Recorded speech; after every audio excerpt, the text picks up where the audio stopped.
Big O Show. This is the Big O Show.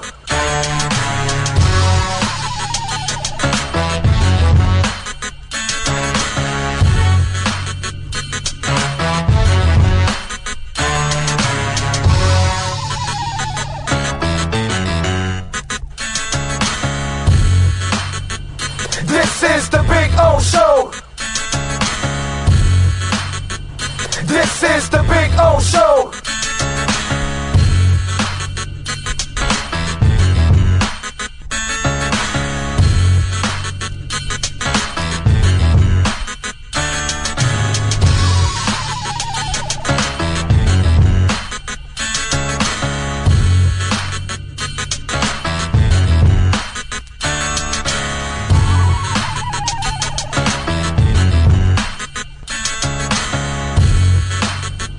This is the Big O Show.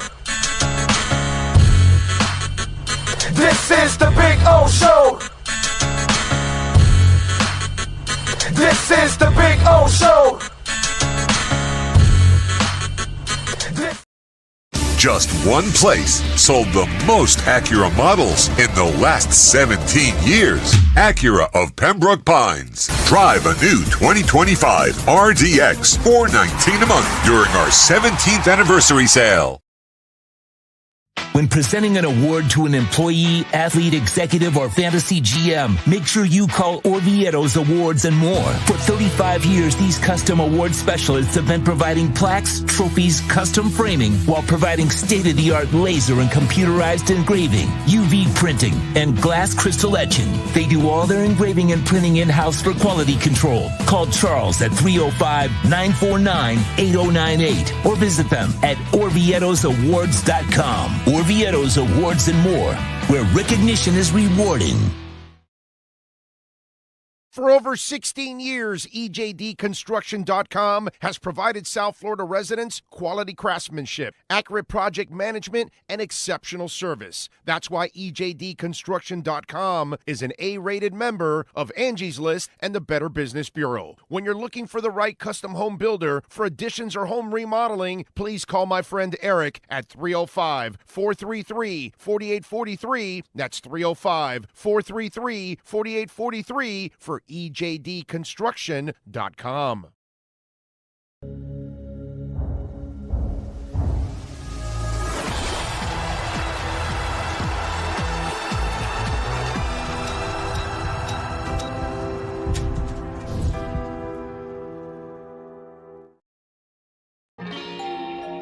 Oh, great. You have a doorbell camera.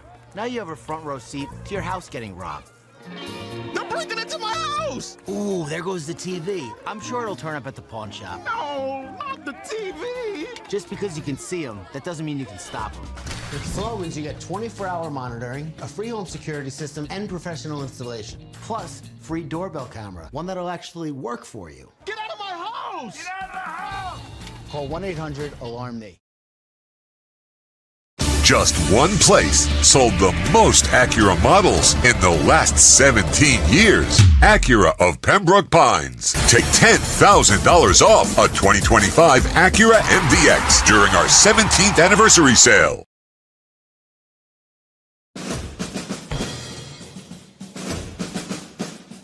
It starts every morning before the sun comes up.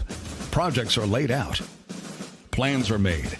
Equipment is fueled and loaded with inventory to handle all service requests. Orders are given to an army of skilled landscape maintenance professionals, certified arbor trimmers, irrigation technicians, and licensed pest management experts who fan out to communities and businesses all over South Florida. Experienced, on time, and dependable. Our staff is fully trained, licensed, and insured. Contact us by phone, email, social media, or through our website to answer all your landscape questions. We are Cutter's Edge. Total Landscape Solutions.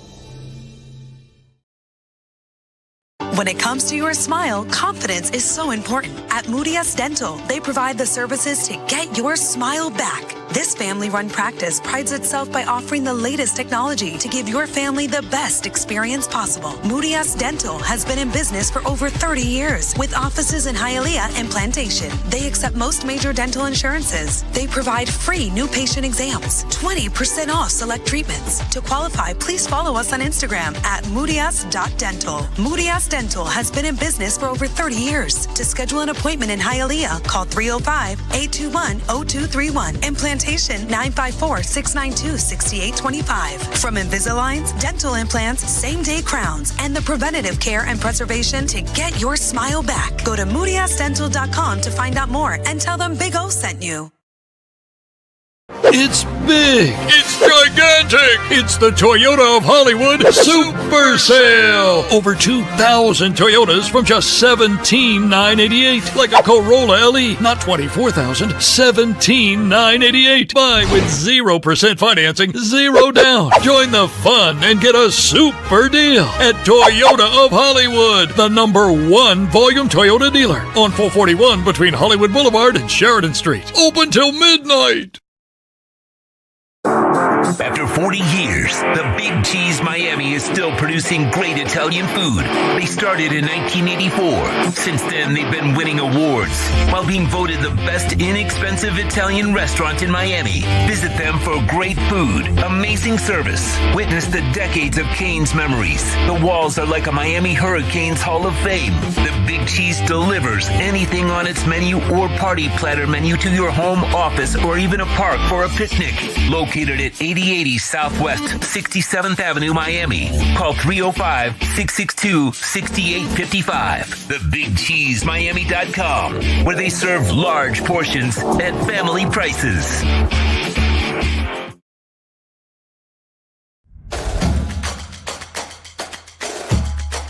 Welcome to Caneswear. New store, new items, same great experience. Family owned and operated since 2010, Caneswear has the latest merchandise from the Miami Hurricanes, Miami Dolphins, Florida Panthers, Inter Miami CF, and more. Come visit us at our store in Davie on University Drive, just south of 595, or online at caneswear.com. Caneswear, the spot Miami fans shop.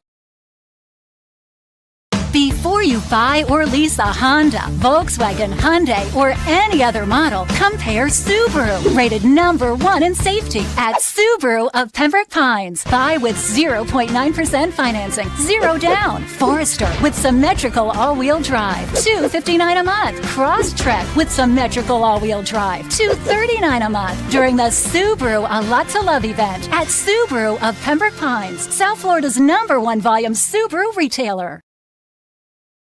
If you're looking to take your home or business to the next level, then RM Contractors can assist you. RM specializes in new residential turnkey, new commercial turnkey, home and office remodeling. Call them for free estimates. Serving all of South Florida, licensed and insured. Call Ray, 305-345-3649. You work hard to create the perfect atmosphere. You dream it, we'll build it. RM Contractors, 305-345-3649 or Instagram at RMC Fisher Island.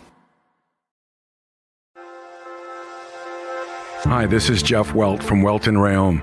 Dan and I have been in business together for over 22 years. We're not your typical lawyers. When Dan's not working in the office, he's flying his stunt plane.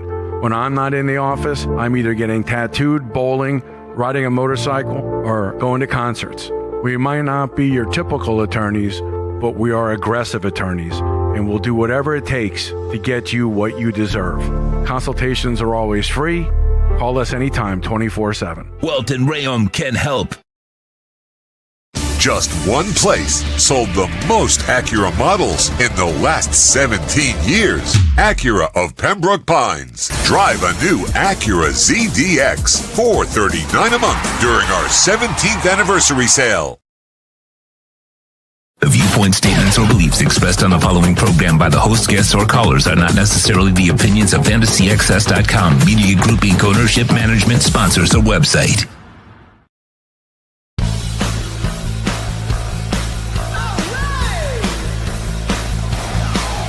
It's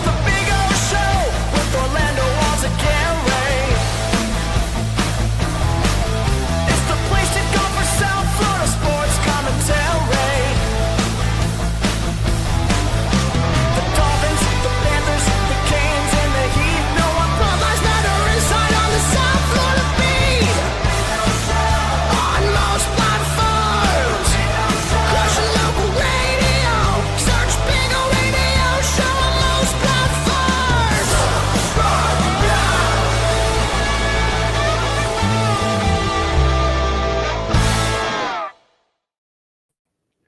Good morning, boys and girls. Welcome aboard. It is Thursday. It is August 21st, 2025, day number 18,848 since the Miami Dolphins lifted the Vince Lombardi trophy. All right. But hey, today they take the field against the Jags in a practice, and we'll keep you updated on everything. We've got some news and notes already from it. We'll go over all of that. And then think about it. They start with Jags today, and they end champions in February, right? That's what's going to happen, right? They're going to run the table. They're going to win all their games. They're going to have the number one seed. They're going to run through the playoffs like it's nothing. And in the Super Bowl, they're going to win 55-0. And that's it. It's over. So the season's done. You don't even have to watch anymore. You know, it's just like we'll send you the best of, which will be hours long of everything going on as they dominate today and dominate for the rest of the season. Yes. Anyway, welcome aboard. Ira Winderman will join us at 11 a.m., so we'll talk a little basketball with him, a little soccer last night or football last night. Inter Miami survived in that useless tournament against Tigre, 2-1. We got obviously Dolphins practicing against the Jags, and Sean Stanley and myself will try to keep you updated on everything going on with Los Miami Dolphins in the practice. And we'll, of course, take your questions, your comments, all kinds of good stuff. What else? Got a sweet dip in the market, by the way. You know, might as well, you know, let's have a little bit of a let me get the crypto segment out of the way here for you all. And discuss a little bit about what's going on. Might as well, since it's the morning, it starts right now, all that. The market is down. The Dow is down 137 points. The S&P's down 16 points pretty much, and the NASDAQ is barely up. As for crypto, well, Ethereum is up. Right now, we're actually green in the markets at this point, not like heavy in the green or anything like that, but Ethereum's at 4,276. Remember, it was in the 4,700 range, approaching its all-time high. It almost got there, and then it got rejected, as they say. But it's up 1% right now in the process. As for the big boy, Bitcoin, it is at 113,500, which is a gift. Not that I'm a financial advisor by any stretch, but it's a gift. That's all I can tell you. It's up to you to take advantage, you know, and make the move, as they say. And if you don't make the move, well, then I can't help you if you don't make the move. You know what I mean? That's all I can tell you. And, of course, we thank our friends at R&M Contractors, Ray and Mike, 305-345-3649. Why should you get Bitcoin? Well, the U.S. Treasury today bought back $4 billion of its debt. Now, normally, you go to work, you work wherever, you work hard, right? Whatever it is you do, God bless you. Every job in the world is a great job. It doesn't matter. Any job you do that is providing money for yourself and your family to survive is a fantastic job. You work hard, right? So you make your money. Let's just say you get $500 and you got a credit card bill of $800. And you go, you know, I got to pay off a chunk this time. I'm going to pay off 200 of that 800 and bring it down to 600. But you're getting your hard-earned money and you're literally lowering it. So you're buying back your debt and you're really lowering your debt, right? Well, when the U.S. Treasury buys back $4 billion, do you know what they do? They go, pop, pop, pop, pop, pop, pop, pop, pop, pop, pop, pop, that what you and I can't do. You know, I don't know. Wait a minute. Hey, Sean, do you have a printer at home? No. I thought you had the printer. Anyway, well, if any of you have, like the Treasury, a printer, that's fantastic. So they just added $4 billion of debt to us now. Somebody else had it, but they had to buy it back. So we bought it back now. So they put us $4 billion more in the debt. You know what I mean? It's just piling on. They're right now printing this fiscal year, they are now printing at a 20% rate faster than last year. Okay? All right? I mean, Trump and Biden both printed $8 trillion. I told you whoever got in office is going to print 10. I told you. I mean, I don't know how many times I said it, but I said it a shit ton of times. And we're on our way to printing 10 trillion. All right? That's just adding. Morgan Stanley says the Feds now will probably not cut rates for the rest of the year, which kind of makes sense. I thought for sure a September cut, but inflation is too sticky. It's up. The what's it called? Our economy is slowing down. The growth of the economy is slowing every month, little by little. Okay, so yeah, and unemployment rate is going to start going up because it's already on the move. Brazil is holding Bitcoin strategic reserve hearings right now because they're considering buying 19 billion in Bitcoin.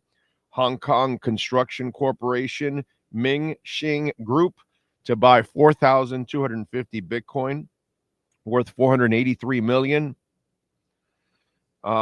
Nothing stops this train because they know that nothing stops everything else going on in the world. And it doesn't matter. Last night, I think it was that I retweeted. Let me see. I'm going to find it right now. Here it is. UK inflation rises to 3.8%. Remember, they kept cutting their rates. We haven't cut rates. Powell has actually been smart. Trump is stupid. They go, cut 2 whole points and get down and all. You can't do that because you're going to gaslight inflation. And the UK has been cutting, and their inflation rate is going way up. And so we're trying to control ours, and it's still going up because look what's going on. All right. That's my piece. I can only do a service. I can try and I can educate, and then you can do it on your own and figure out what's going on monetarily, what's going on fiscally in our government, and then figure out and learn about Bitcoin. And you'll see why the most powerful and the richest people in the world are gobbling it up like Pac-Man. So there you go. And thanks to the great people at R&M Contractors for this Bitcoin and crypto segment. All right. And if you need complete remodel, kitchen upgrades, waterproofing here in South Florida, call Ray and Mike at 305-345-3649. Check out all the work on Instagram at RMC Fisher Island. That's RMC Fisher Island is their Instagram page. Yes, sir. What you got? David Furonis, about now a little bit longer, but about 10 seconds ago, said Dolphins coach Mike McDaniel plans on playing starters in Saturday night's preseason finale, marking the first time he sends them out twice in the preseason. Yes, I'll get to that now. Let's get to our Dolphins news and notes because I saw the same press conference that he's talking about. One, there'll be no Achane today in practice, so Jalen Wright and Ollie Gordon will get a lot of run today, and that's good because Jalen Wright has not played well so far, and Ollie Gordon has played better. Now, we don't know how he is in pass protection, if Ollie knows all his assignments. So those are things that you've got to test out with a young back. But, you know, we all love what we've seen from Ollie Gordon. By the way, please smash the hell out of the like button. It's very important. Also, starters will appear on Saturday night. Now, how they perform today will determine how long they appear on Saturday night. That's kind of the way he phrased it. So if they have a shitty scrimmage, maybe they play a little extra, okay? The Jags don't plan on playing their starters. If that's the case, Miami doesn't get a great read from their starters either because they're going to be playing backups. I'm just saying. So if they plan on playing their starters and they're playing against backups, I personally don't like that. That's just me, but I get the offensive line. They need to play. They're untested, unproven as a unit, and like you desperately need them. So I can understand that. I don't know if I'd like to play Tua or anything like that, or Tyreek or anything, to be quite honest. But he said that they will appear. Now, it'll be determined how they perform today in practice against the Jags. We'll see. Kenneth Grant is out. He is day-to-day. They're not worried about it. So the rookie draft pick, defensive tackle, will not be practicing today. Darren Waller. He was vague about Darren Waller if he's going to practice. He goes, you'll see more today, but more is what? We don't even know what that means. So we'll find out what Darren Waller does today in practice against the Jags. And then Kendall Sheffield has a soft tissue injury, and he's either days or to a week out. It all depends. Those were some of the main news and notes from the press conference this morning from Mike McDaniel. He had a whole bunch of other gibberish, but it was just gibberish, and it wasn't really anything newsworthy. But the interesting part was that, yes, the starters will appear, but it'll be determined by how they perform today. That's kind of interesting. And then the Jay Wright, Ollie Gordon stuff, I think that's important. So today, if they play well and practice well against their first teamers, then maybe they don't do a lot on Saturday night. Okay. I don't know. I have that one's kind of odd, I gotta say. Remember, you can make a donation to the show, Cash App or Venmo at Cash Big O Show. That is Cash Big O Show, Cash App or Venmo, and you can make a Bitcoin or Ethereum donation. Looks like Bitcoin is moving a little bit because it was in the low 113s. Now it's at 113,832. So we'll see what happens and see if Bitcoin starts running again. Eventually it will. I hope it doesn't, actually. I wouldn't mind. I like for it to flounder and hang in there, and I love for people to sell and soft hands and all that, because it keeps the price lower and it allows the rest of us to accumulate, because we're not rich. You know what I mean? So let's just accumulate a couple bucks here or there, So I love it. I never panic with dips. If you've noticed, all the way since when it was at 16, I wasn't panicking. You think I'm going to be panicking now at 113? I mean, it's ridiculous. Would be pretty sad. Let's get to our 3A Graphics sports calendar. The one and only Alan Blanco, 786-618-1443, custom printing and embroidery. Last night, Inter Miami did it, and they did it even by cell phone. They defeated Tigre in Leagues Cup play 2-1. Jordi Alba got injured in this useless tournament. Suarez with 2 PKs in the 23rd and 89th minute. So they win and they advance. Saturday, they're back to MLS play, and they take on the DC United as the old farts are trying. This was with no Messi last night, and then Alba also gets injured. It's just like, really, this is just, the money grab is embarrassing, but it is what it is. Saturday, they hit the road, and they take on DC United at 7:30. Brutal schedule for the old farts. Saturday also will be there, broadcasting live. Fort Lauderdale United, Lexington SC, the season opener, baby. Yeah. We'll be there at in Davie at Beyond Bankcard Field at NSU. What's it called? College. So come on out and join us. By the way, it's buy one, get one free for the home opener. So great Saturday night. cheer on the ladies. They went to the playoffs and the finals. Now you got a chance to let's win it all this year, baby. So Fort Lauderdale United and Lexington SC, 7:30 in Fort Lauderdale. Be there or be square, right? Is that what we used to say back in the day, back in like the 70s? Indy 11 will host our very own Miami FC on Saturday at 7 o'clock. A lot of football on Saturday. Inter, Fort Lauderdale United, Miami FC. It's a beautiful thing. And then football on Saturday as the Jags and the Dolphins wrap up the preseason. Devon Achane not practicing today against the Jags. And Kenneth Grant, Miami Dolphins defensive tackle and first-round pick, is day-to-day. Now, the head coach says they are not worried, so it's not considered serious. And Kendall Sheffield, the cornerback for the Miami Dolphins, has a soft tissue injury, and he's out a few days to a week. And that is your 3A Graphics sports calendar.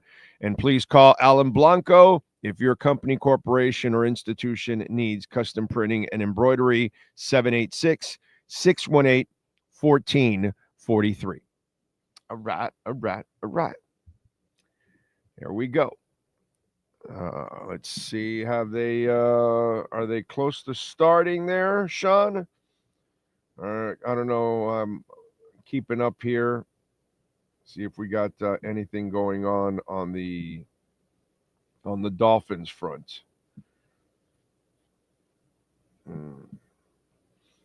Okay. Oh, wait a minute. What happened here? All right, here we go.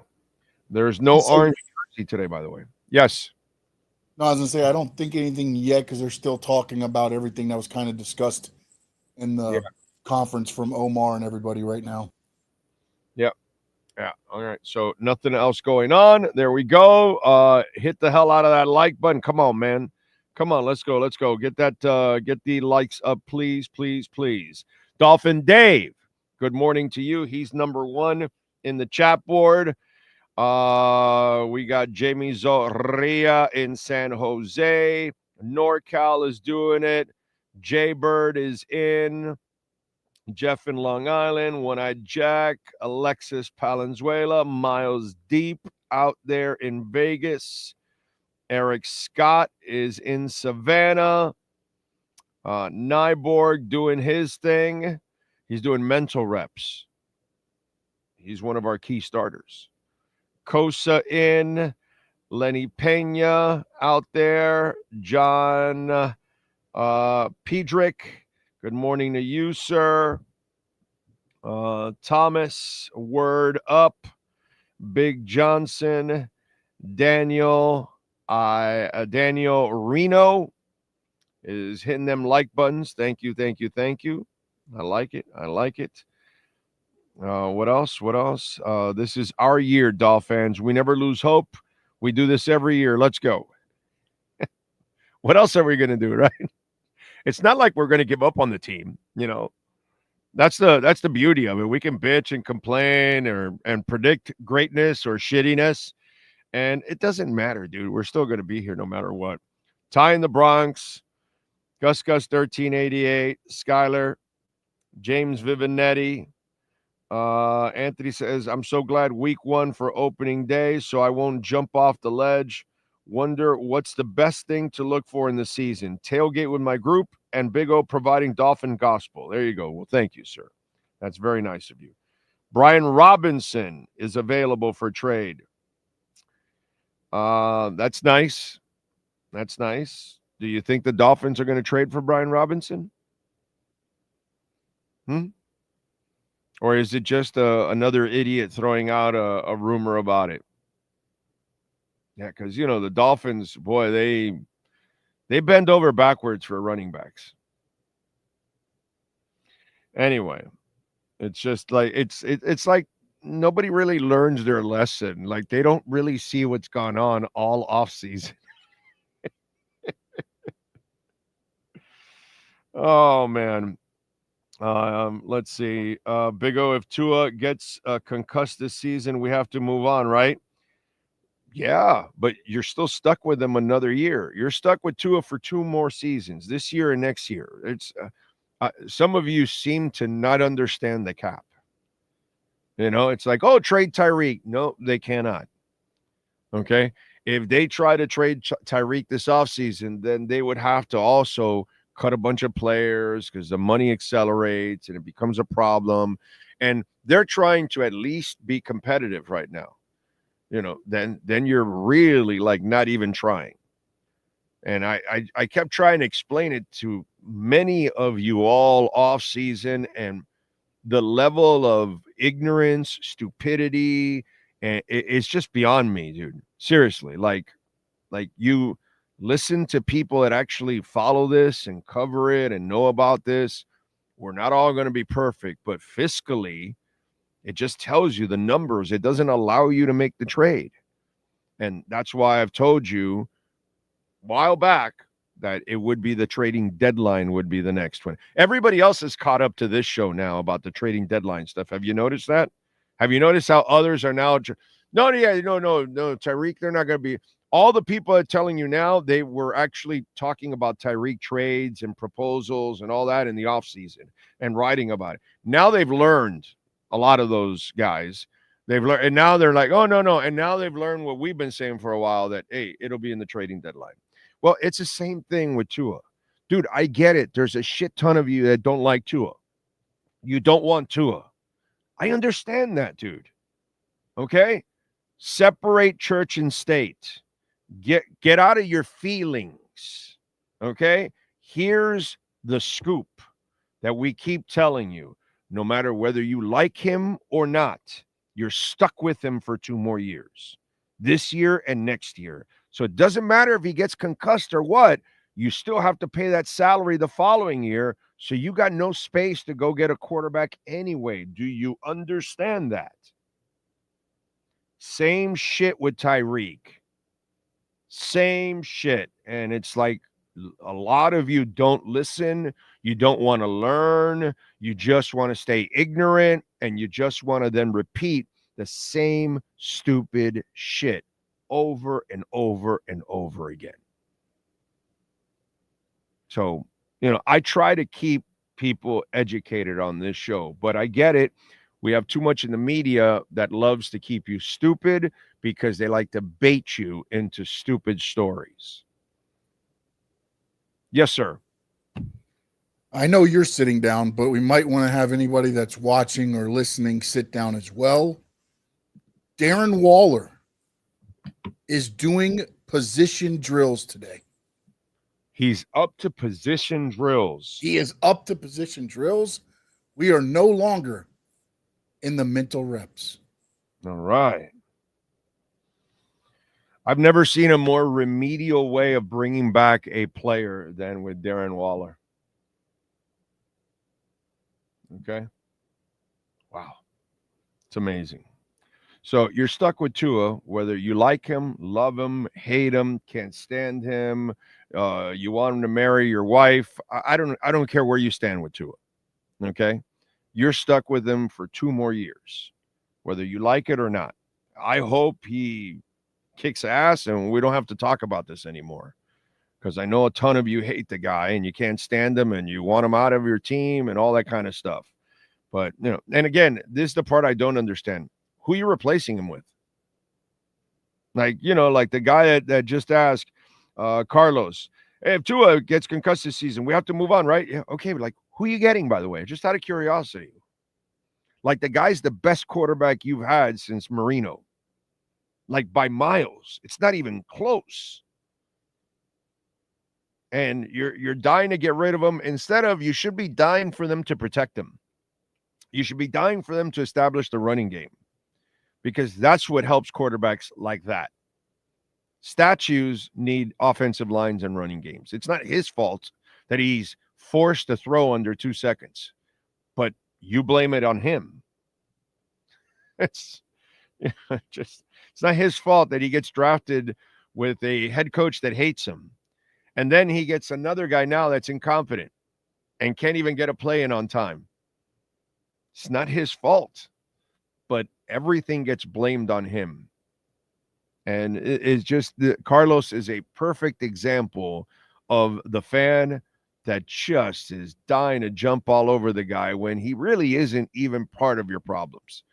You know, it's the only time is when he starts getting stupid and he starts running around, and that's because of the situation he's in. You know, because he's in a situation where he thinks he has to do everything because the guy on the sidelines is incompetent. Anyway, Big O, the Miami Dolphins is a toxic wife you keep going to. Yeah, probably. Yeah, that makes sense. That's what she's been for many years. I'm with you there. What else? Thank you, A-Train. Appreciate you.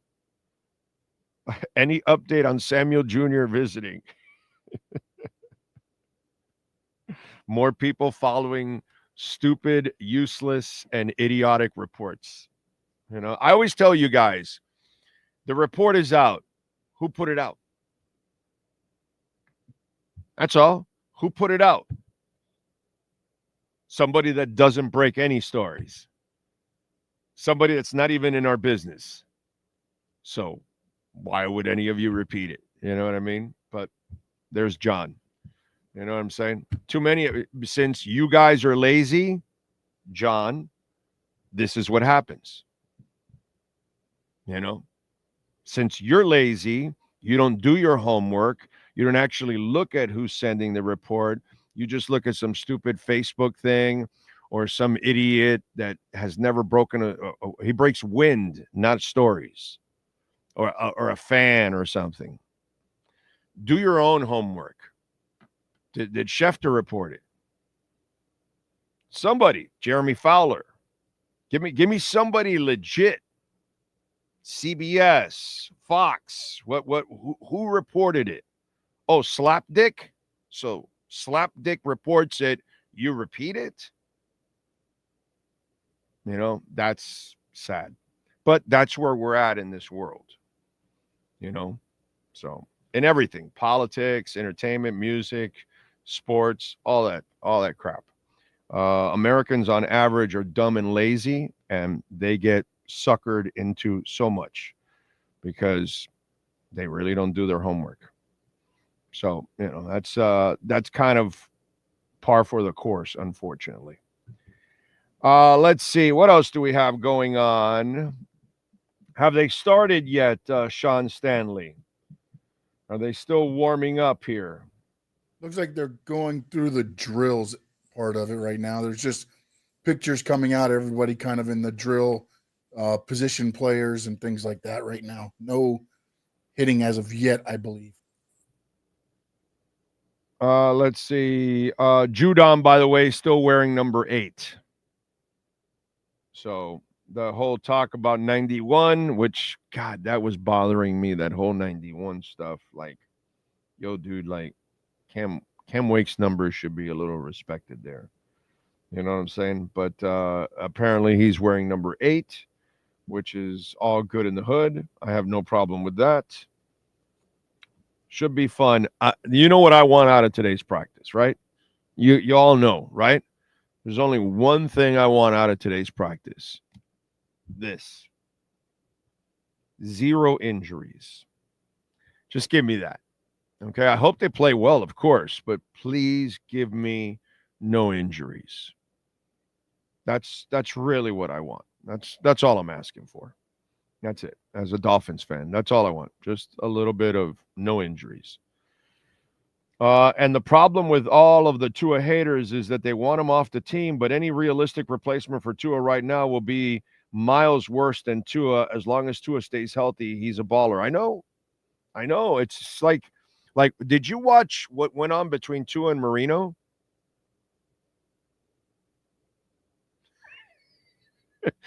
Have you seen what's gone on between Tua and Marino? I love these people that are dying to get rid of Tua. Like, what are you talking about, dude? Like, the guy's been in the MVP conversation. He throws for 4,000 yards like it's nothing. You know, we don't help the guy, just like we didn't help the other guy, by the way. We didn't help Marino. Shula didn't help Marino. If he wanted to help Marino, he would have given him a powerful offensive line and a running game, and he would have given him a defense. And he chose to give him none of those things. He gave him 2 offensive linemen, not a powerful offensive line, not a great running game, and not a defense. And there'll be plenty of people that blame Marino too, by the way. Back in the, oh yeah, Marino this, Marino that. It's like, bro, he can't do everything by himself. It's a team game. You're going to have to do some stuff on your own. All right. Travis Hunter, by the way, is suited up for the practice against the Dolphins. So we'll see what happens today at a beautiful joint practice for the Miami Dolphins and the Jacksonville Jaguars. Let's see, what else do we have here? What media outlet does Slap Dick work for? No, yeah, LOL, exactly. Yeah. My abuelita reported it, so it must be true. Well, that's what we have now. That's all we have is people just reposting bullshit on Facebook. You know? And it's just like, go with the people that actually can break stories and really give you insight.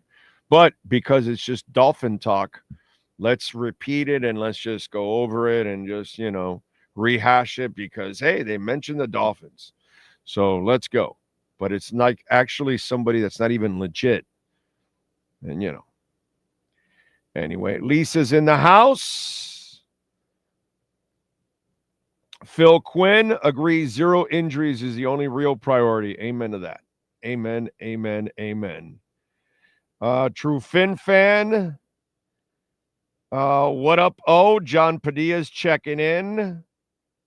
Big O, why do I see Hunter being a bust really for no reason? Travis Hunter? I don't think Travis Hunter is a bust or will be a bust. What could end up happening, okay, you wear him out, you play him both ways, which it's a disaster in the making, okay? It just is. How does your body hold up to 100 plays? Nobody holds up to 100 plays. Nobody. It's football. And unless Travis Hunter is LeBron James, Jim Brown, Wilt Chamberlain,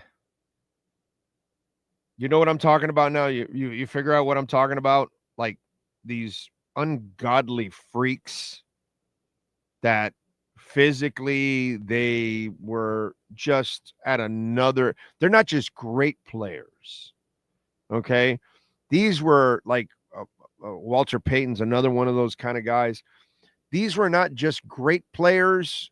Anthony Munoz, their durability is even more impressive than their talent. Put it that way. Okay? And unless Travis Hunter is that at corner and wide receiver, that's where it becomes a bust. That he constantly breaks down, and then they'll have to make a decision. It'll go this way. He either wears out, breaks down, and then they have to decide, we got to shit or get off the pot. He's got to play one side of the field, and it's over. He's going to be a corner, and we'll use him occasionally as a wide receiver. But this idea of throwing, of him catching 40, 50, 60, 70 passes, and then he's also going to be playing corner too at the same time. I'm sorry. I don't see anybody holding up physically like that unless you're one of those dudes. Just one of those dudes that genetically you're just different. It just is. You're not just a great athlete. You're a freak of a body that it just doesn't break down. It can power through everything. And you're like, bro, don't you ever stop or whatever? Can't you ever break down? Or those guys that I talked about, that's what I'm talking about. Unless Travis Hunter is that, that's where your bust can come from. From him constantly breaking down because you're playing him on both sides of the line of scrimmage. But I think he'll be a player, dude. Yes, sir. We may want to shut down practice now. Just saying. Omar Kelly caught a touchdown. No, Dolphins cornerback Cornell Armstrong just sprained his left ankle in warmups. In warmups. So stop the practice now. Okay. Patrick Paul did knock Josh Hines Allen on his butt on one-on-ones, bitch.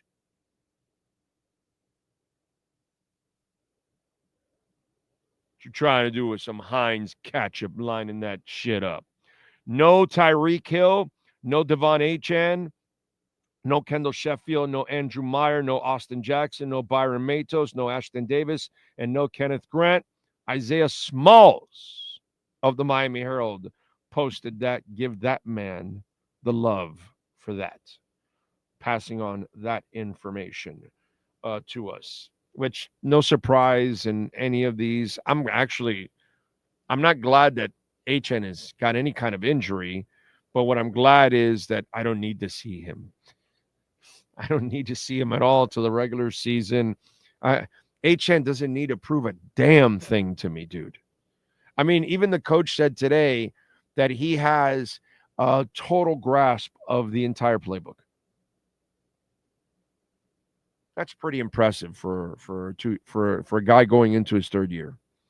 It's pretty nasty, you know.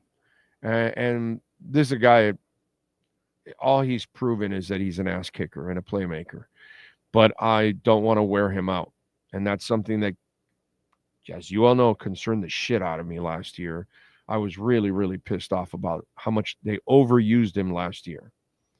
And so that's why I'm hoping that Ollie, you know, and we need Jalen Wright to be a player this year. You got to have a rotation. And it cannot be all about HN because the poor kid's going to break down. So, but it's good to see that Patrick Paul is taking that next step. That he came in his second year prepared, in shape. He even got a little bit more cut, and he has been mentally and physically prepared for this challenge. And he has looked good in practice.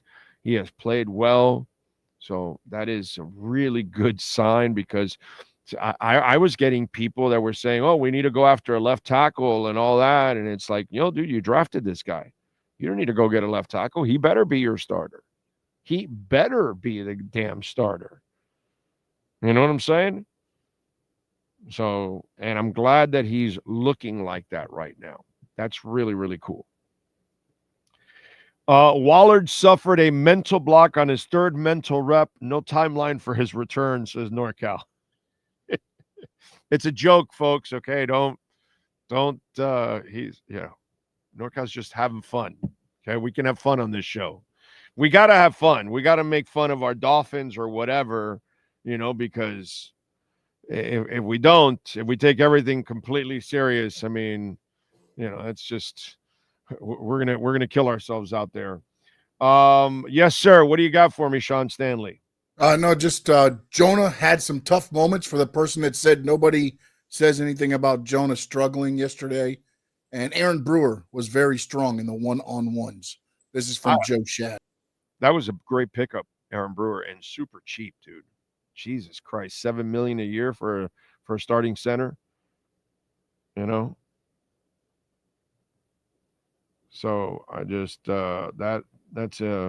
that's impressive, and I'm not surprised.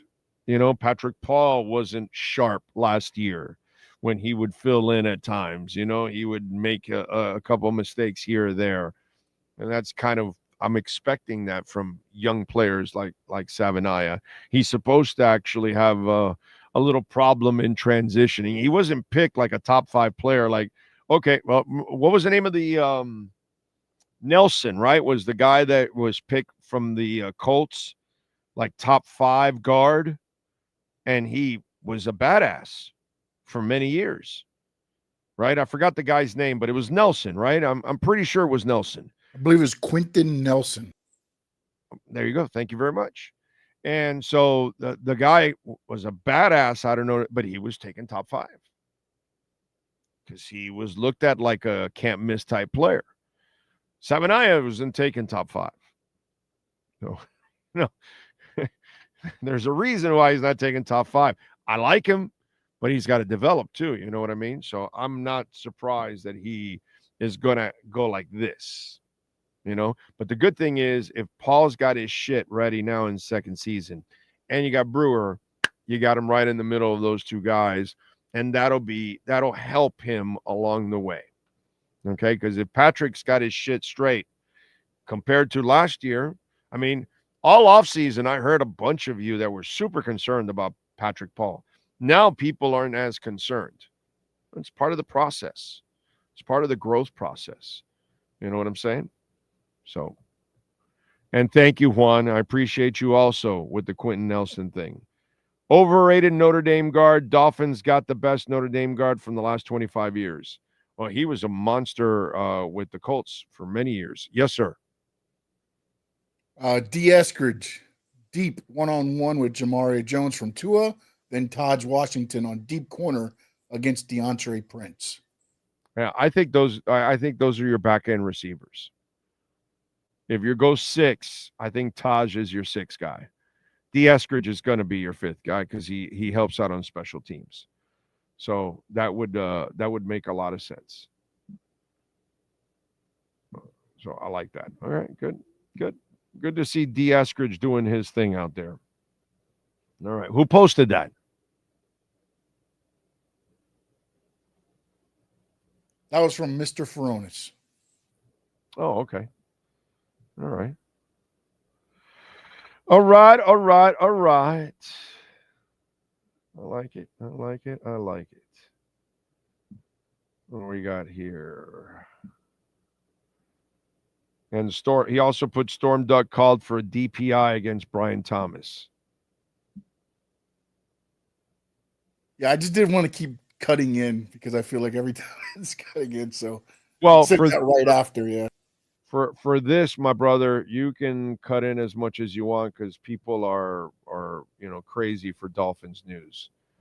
So you can definitely, for this, you can always cut in because people love that stuff, dude. So yeah. What else do we have going on? Travis Wingfield says Nick Westbrook, Ikeen. Anyway, ran 2 routes. So fan in 1 versus 1 and complete shook the corners both times. The work at the top of the stem and at his size is a pretty nice combo. First play of the period was a dot from Tua to Eskridge, 40-yard. So there you go. He called it a 40-yard handoff. I like that. Travis is cool. He does a good job. Yes. David Furonis on Travis Hunter. It appears he's doing mental reps. He doesn't have a helmet on and has a towel around his neck as he's watching Jaguars, QBs, and wide receivers go against Dolphins DBs. And I added the mental reps, by the way. He just said that. I put that in there. So what, he's banged up already?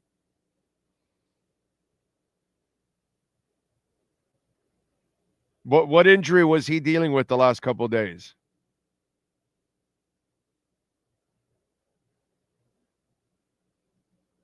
Because think about this.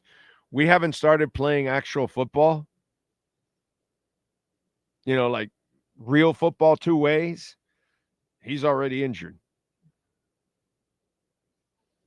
That's where you can get your bust because you forced it becoming a bust because you played him both ways. And I'm sorry, dude, this just doesn't fly. Not in this sport. And I look at his body, and he doesn't have the Jim Brown body. He doesn't have the Walter Payton body. Doesn't have the LeBron James body. Nope. No Wilt Chamberlain either. No. I don't see that. So if I don't see that kind of body, you're not going to survive. and he's already got an injury that he's been dealing with. I don't like, it's going to be fun to watch and all that kind of crap, but I can't look at it and say, oh my God, this is something that for sure is going to work out. No, I think there's a good chance that kid's going to have a lot of injuries. Yes, sir. They listed it as a upper body injury. That's all they did. So. Okay. By the way, Isaiah Johnson had a nice one-on-one period in the defensive field. Saw 2 incompletions where he was right in. Also, Omar Kelly reports there's a fight in the middle of the field. Jack Jones is involved. No clue who's scrapping. So here we go. We got a joint fight. Hal Habib says brief fracas pitting Jags offense versus Dolphins defense. Impossible to tell who was in the middle of it, but Jack Jones got shoved to the ground as it broke up. Hal Habib with complete insight there. I don't think we want to see our players going to the ground, do we? That's not something that I really want to enjoy, is Jack Jones going, any Dolphin going to the ground. That's not a good thing. Anyway, what's it called? I always love this one. It's like one person repeats one stupid thing after another, and because, again, lazy. Okay? And Mr. Figueroa. The problem with Tua is that he needs to play his best football in January against the best teams in the NFL, improve performance in January, needs to stay healthy. Other than that, Tua is a good to very good QB. Let me ask you something, Figueroa. When do the Dolphins in the last 40 years actually play well in January? When, dude? What? I'm sorry. Did you watch Marino get his ass kicked all the time by the Buffalo Bills? Oh, wait, they made it that one time to San Francisco to the Super Bowl. Is that what you're going to use on me? And then what happened, bro? Got thoroughly embarrassed. I'm just wondering. Did Chad Pennington tear it up in the playoffs? Did Jay Fiedler? Did Jimmy Johnson? Did Don Shula tear it up in the playoffs the last 15 years? I'm just wondering, Figueroa, can you answer that? Since you're here on the chat board right now, please explain to me, okay, how the Miami Dolphins have been so good in December and in January the last 40 years. Why don't you explain all those memories to me? Please, explain it to me. Explain it to me. Does Tua even have Shula on the sidelines? Does he have Sean McDermott on the sidelines? Does he have Andy Reid on the sidelines? Does he have Nick Saban on the sidelines? Please, Mr. Figueroa, please, bro, enlighten me. Please enlighten me on your stupid-ass comment that one dumb mofo repeats after another. Because you blame it all on Tua when it's a Dolphins thing. So please, bro, I'm waiting, Mr. Figueroa.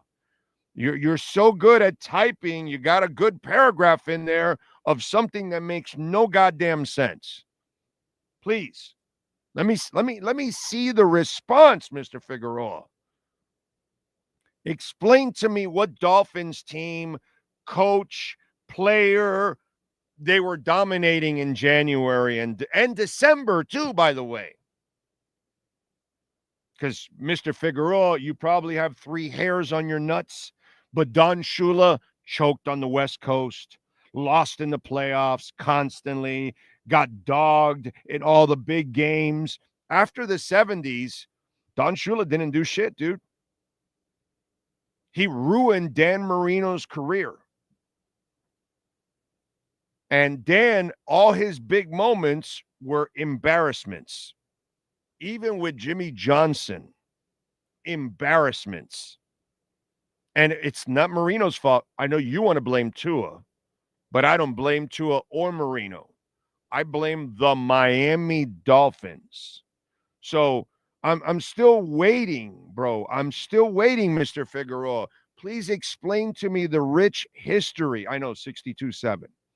I'm not arguing any of your points. I'm not saying it's not all on Tua. Tyreek McDaniel definitely deserves plenty of blame, but Tua does shrink in a lot of big moments. I know, right? Like, it was all him that shrunk? Or is it that the offensive line gives him 2 seconds? Example, the Kansas City game. Okay, great example. Not the last one, the one before, the year before. Tyreek's talking all that shit. And people like you, Mr. Figueroa, okay, you blame Tua in that game. Both quarterbacks threw for 190 yards. The guy that won titles threw for 190 yards. The guy that didn't, well, he also threw for 190 yards, and he hit Tyreek in stride. Downfield would have been points, either a field goal or a touchdown. What happened? And then the Tyreek screen that the moron calls, and Tyreek fumbles, and it's a touchdown. He lost the game all by himself. But again, people like you would blame Tua for it. But wait a minute. He made as many, and he threw a crossing route perfect to Tyreek, and he dropped it. Couple years back in the Buffalo game, you got drop passes by Sherfield and Tyreek in the end zone in the same drive. And then Braylon Sanders stops on a route that Tua put perfectly.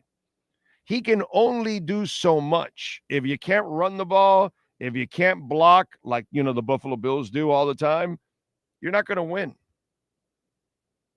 The problem is, Mr. Figueroa, you still haven't figured out football.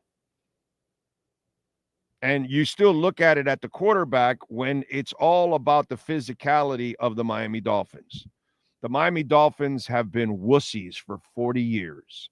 They've been a soft-ass, push-around team for 40 years, and that's why they don't win. They would have won more even with other quarterbacks, not named Marino and Tua, if they actually could run the ball and punch people in the mouth and be physical on defense and on offense constantly, and they never are. They never are. So learn about the game, dude. Tua is not the only time Tua is a problem is when he does the stupid shit of trying to run and think that he's some kind of an athlete. When he should do what this guy did. He's not an athlete. He's not a football player. This guy, he's a specialist. He's a passer. That's it. That's all this guy does. That's all Peyton Manning did. That's all Tom Brady did. They don't win games with their legs. They win games with their head, their eyes, and their arm. That's what these kind of guys do. But too many of you don't understand the game. So if you don't block and don't run for these kind of guys like they did for Brady, they always ran and they blocked. I always tell the story when Dante Scarnecchia retired, the New England offense went to shit and Brady couldn't do anything. They had to beg Scarnecchia to come back because he's one of the 3 greatest offensive line coaches in the history of the game. Tom Brady had one of the 3 greatest offensive line coaches in the history of the game. Nobody mentions that. Does Tua have one of the 3 greatest offensive line coaches in the game? No, I don't think so. I don't know if he has one of the top 300 offensive line coaches in the game. Too many people like Mr. Figueroa, you just don't know football. That's your problem. You don't know football. You don't really understand football. You don't really get how you win in this game. That's why Howie Roseman is making the quarterback and the head coach interchangeable. He doesn't give a shit who the head coach or the quarterback is because he just builds a team that dominates on the lines of scrimmage. That's what Joe Gibbs did. Didn't care who the quarterback was. Tua would have won 10 championships with Joe Gibbs. But, of course, Mr. Figueroa, you wouldn't know that because, I forgot more about history of the game than you will ever know, my friend. So, There we go. Yes, sir. What do you got for me? Alan, about 3 minutes ago, said, yes, sir. 3 minutes ago, Alan Poupart put Mike McDaniel told us expect to see Darren Waller doing more today. I don't even spot him on the field. Then he came back a minute later. Update. He's running in the end zone during a special teams period. Did not take part in one-on-ones versus Jacksonville. Travis Wingfield. He said today, well, you'll see more today. I was like, this is just a wordplay bullshit. You'll see more of him running. He won't do anything. He's not standing today. He's running in the end zone today. Yeah. Travis also said Isaiah Johnson had a nice one-on-one period from the defensive field, 2 incompletions when he was right in place. Of course, it just updated. I apologize. Joe Shad said Darren Waller and Julian Hill are both doing conditioning in end zone during joint practice. Let's see what else. Taj Washington's having a strong summer per Travis Wingfield. And Trevor Lawrence did throw a errant pass to Brian Thomas, a slant in the end zone. And right now, Omar just sent out Dolphins begin 11-11 red zone with Jalen Wright run for 3 yards. Then a Malik Washington 11-yard TD reception from that guy that doesn't show up in January, Tua. And Warrior Boss, thank you for the love on Twitter. Appreciate you, my brother. You get it. You understand. That's what goes on. Let's see. Big O, best January football the last 40 years is Madden 2008, Pat White season mode.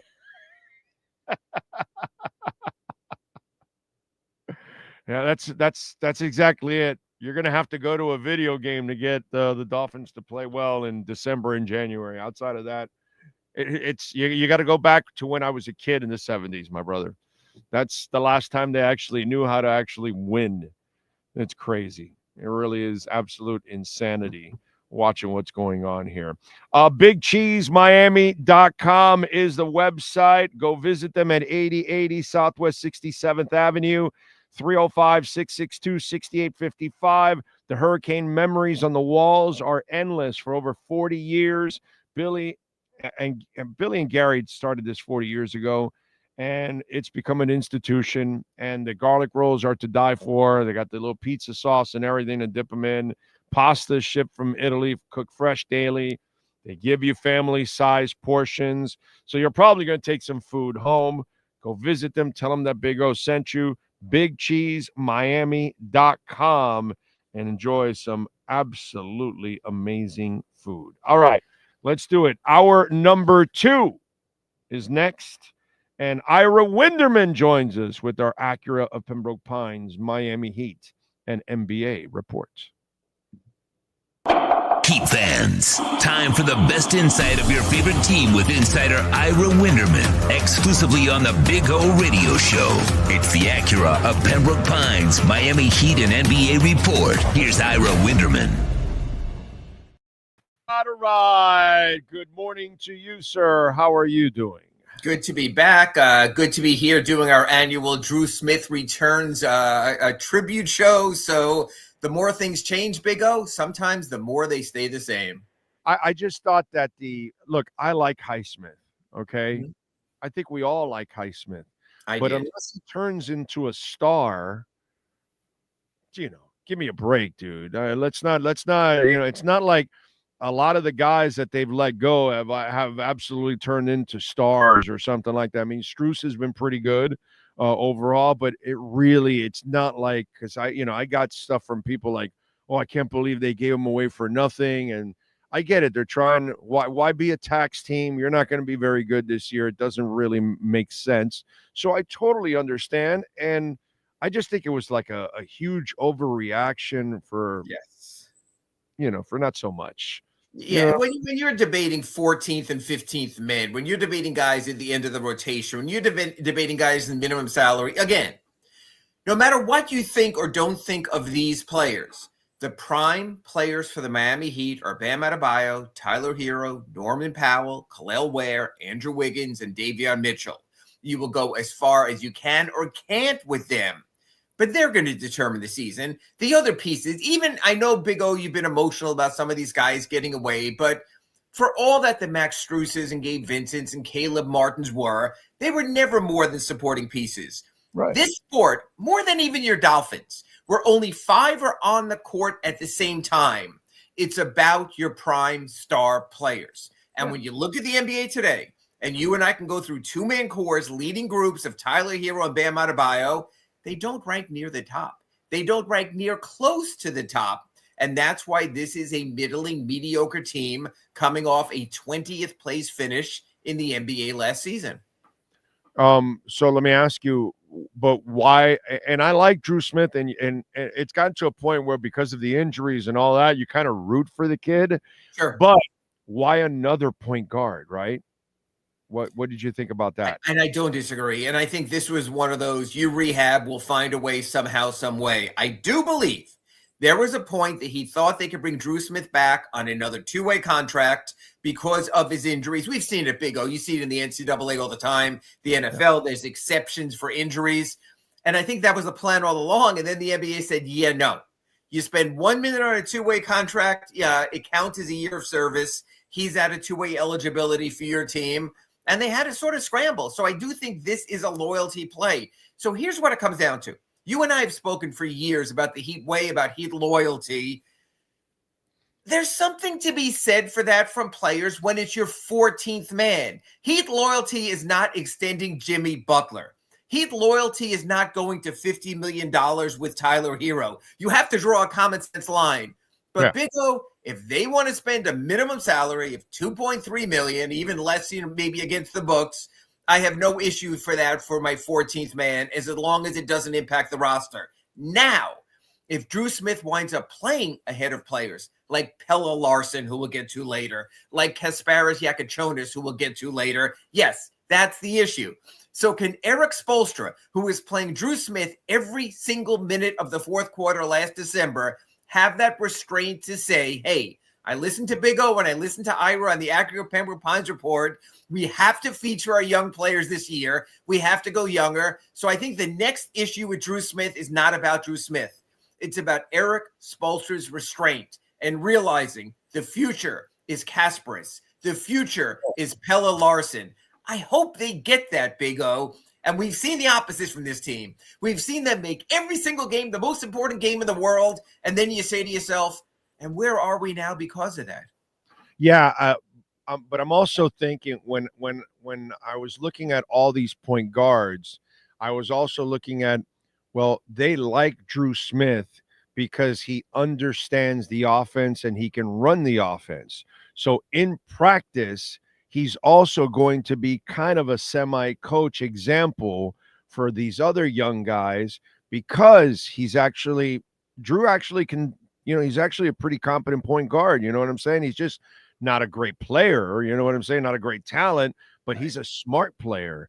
And so I'm wondering if he's also there to kind of help in the development of these young guys and too. That's fine. Be competent, be confident, be experienced, be mature,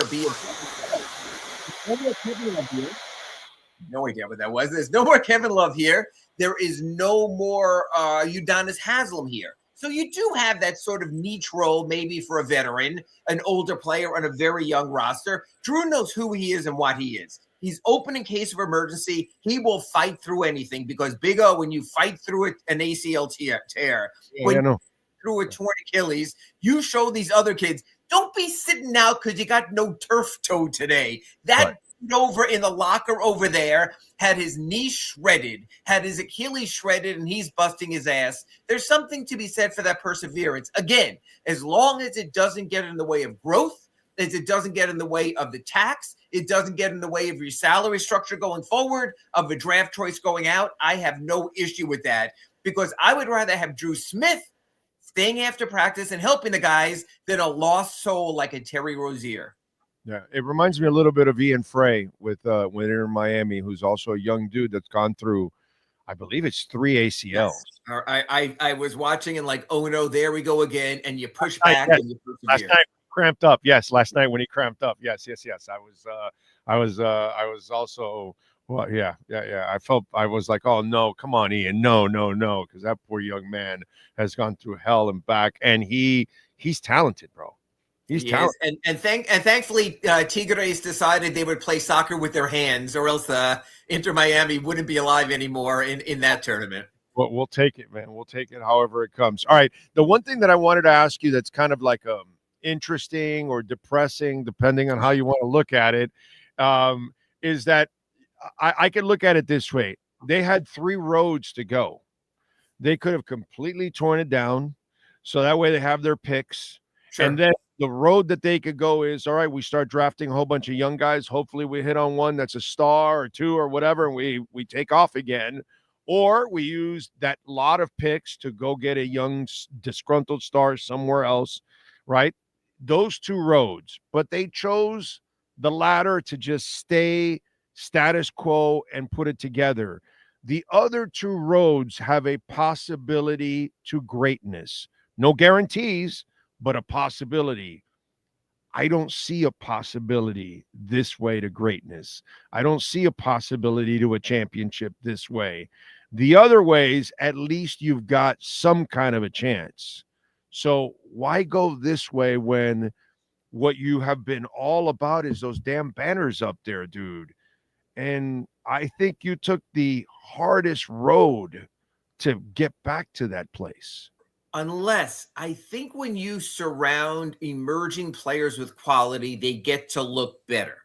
And so if the thought is, hey, if we bring in a Norman Powell and we stay with Tyler and Bam, we can make Jaime look better. We can make Nico look better. We can make Pella look better. We can make Kasparis look better. We can, instead of having to tank for our lottery picks, we can build equity in what we have right now.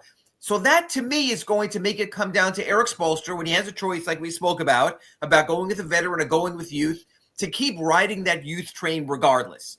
I'm not saying all the youth is going to play. I'm not sure about Jaime, but you got to play Nico. You got to give Pella his chance. You've got to find spots for Kasparis, even if he does spend time in the G League, and grow your young players. There finally is, Big O, young talent that is real on this team. Look at what the Heat had before. They were hoping Max Strus would become something. He did. Right. They were hoping Gabe Vincent would become something. They did. They were taking the undrafteds and trying to make them the level of the drafteds. Now what they're doing is they're taking the first rounders and trying to make them the level of stars. So at least the floor is higher than it was before.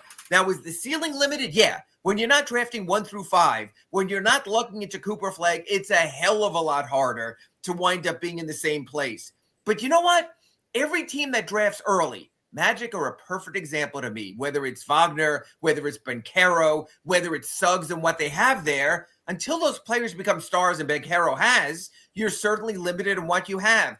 I'm curious about this, and this will be a theme in our accurate Pembroke Pines reports throughout the season. If it does go south, and I'm not wishing it on anyone, will Eric Spoelstra agree to be complicit in a plan to develop the young players? In other words, if there's a 3-8 start, if they wind up standing 20-23, can Eric Spoelstra pull himself back from the win no matter what, from the 11-30 and the 30-11 turnaround with James Johnson and Dion Waiters, and say, nope, this is Jovic's time, this is Larson's time, this is Hawkins' time, this is Ware's time, and play him through? I think it's going to be hard for Eric Spoelstra based on who he is to do that. But I do like that Eric Spoelstra does have personnel input in this team, may very well be the next head of the front office when Pat Riley moves on. I hope there is a forward-thinking view with this team. I worry at times there isn't, but at least the pieces are lined up. They have their own pick this coming season, 26. They only have traded 1 future first-round pick going out. They have a chance to actually grow. Will they allow themselves to grow? That's what we're going to see. I can answer that. That won't happen because you're committed to Bam and Tyler. And are you? We know about Bam. Are we sure about Tyler? Well, at least at the moment, you're committed to him. So until you unload them, you cannot go to that, because then you'll really kill the value. Or until you overextend. That window from October 1st to October 20th with Tyler will tell me there might not be 3 more important weeks without a single game that matters counting as much for the Heat as October 1 through October 20? Do they tell Tyler, hey, here's your boatload of money? Or do they say, for the first time in years, we're going to pull back and we're going to assess this thing and let it grow, not do the Jimmy Butler extension that you hated. Smartly, they didn't do the second extension. I think that's what's going to matter. Now I forgot about this because I wanted to ask you about this. Okay. Sean, I'm going to do this in the middle of the whole thing. Please pull up the Twitter feed of the Miami Heat and scroll down just a little bit. This whole thing with Tyler, the whole October thing and all that. I'm just wondering, are the Heat already giving us signs about what they're going to do? Because I'm looking at the Heat feed yesterday and they're highlighting Tyler. Tyler's I forgot what the adjective they use, some kind of playmaking adjective or something. And it's almost like you're trying to sell Tyler, or you're trying to pre-warn us that, hey, this is the future. We're going to commit to this guy or something. I think it's more that it's NBA assist week, and they're trying to show that Tyler can be a playmaker and get involved. And I will say one thing. Don't be confused with the connect and the disconnect between the Heat front office and the Heat social media team. So if it's NBA assist week, they're going to come out. They're going to show Tyler dealing dimes. They're going to show he can be a playmaker. But the great work of Cedric Brown and his online and his social media staff there, that doesn't necessarily impact. Look, Big O, we've seen this from the get-go. The Heat have a crappy national television schedule. They hardly have a great team that's going to get you excited. But so the ticket department is still pushing. Right. The ticket department is still pushing season tickets and packages because that's what they do. The social media is still pushing highlights because that's what they do. I guarantee you, you and I talk about this a lot in our Accurate Pembroke Pines report. If you would have put Eric Spoelstra on the lie detector this year and going, are you contenders for a championship? That arrow would shoot up and down when he gives us the thing that he said yesterday in Stockholm, how we're going to be better. If you went to Pat Riley and said, Pat Riley, you basketball savant, with the Showtime Lakers, the heart and grit New York Knicks, the Big Three Miami Heat, is this Miami Heat roster a quality roster that's in the top quarter of the NBA? He'll charm you, and the little lie detector thing will go up and down and saying that he's off. The Heat know who they are. And here's the question, Big O, that I want to ask when Eric Spoelstra does his media day, and I need to know. We know the Miami Heat are not going to be great. We know they're not going to be a contender. Will they at least try to make it fun? Will they be in the bottom 10 in offense again? Will they be in the bottom of pace? Because you know what? Entertainment matters. If Michael McCullough is going to give us new Vice jerseys, if the Heat are going to give us great ticket packages at Kaseya Center, at least give me a product where I might say to myself, damn, tough loss, but damn, I had a good time watching that team. That's the difference. It's sort of like the Dolphins with the long ball. If they're going to suck, at least let Tua unleash it. Let's see Waddle. Let's see Hill. Let's see at least after the Dolphins lose, you go, but hey, how about that Tua pass to Tyreek? At least make it fun, Miami Heat. That's what I'm curious if they'll at least try to go there instead of all this grit and dirt and slop and ugly and mud, and they're still going to lose. And back to the other point that I was trying to make is that I think they're so committed to Tyler and Bam at this point. I know not for the future for Tyler, I get it, but I'm just saying that at the moment they've been committed, they've stuck with these guys. I don't see them putting them in the back burner and going all young unless you get into the trading deadline and then you can move Tyler. Then you can make a whole youth movement because Bam can still be the starter, supporter, all that kind of stuff for all those young guys because he actually can fill all those kind of roles of support, whereas then you don't have to worry about putting Tyler on the bench, and then you can go young. So if they move Tyler at the deadline, I can see them doing that youth movement. But with Tyler on the bench past the trading deadline, I don't think that they would do that because that would kill the value of Tyler, and then you won't even be able to unload him in the offseason if you're trying to. And that's the thing. I think if the Heat are like 17-24 at midseason, I think they know they have to make moves. The problem is if you're 17-24 at midseason, you're not highlighting Tyler to the degree that you're creating value. So again, that's why maybe you move in the offseason. Maybe you don't wait. That was the Jimmy Butler lesson, where they said everything will be fine, but it wasn't fine. You have to read the room. That's what I need the Miami Heat to do. We know Eric Spoelstra's intelligent. We know Pat's bright. We know Adam Simon's bright. We know the Arisons made their money by being intelligent. I don't necessarily think they've always read their room particularly well.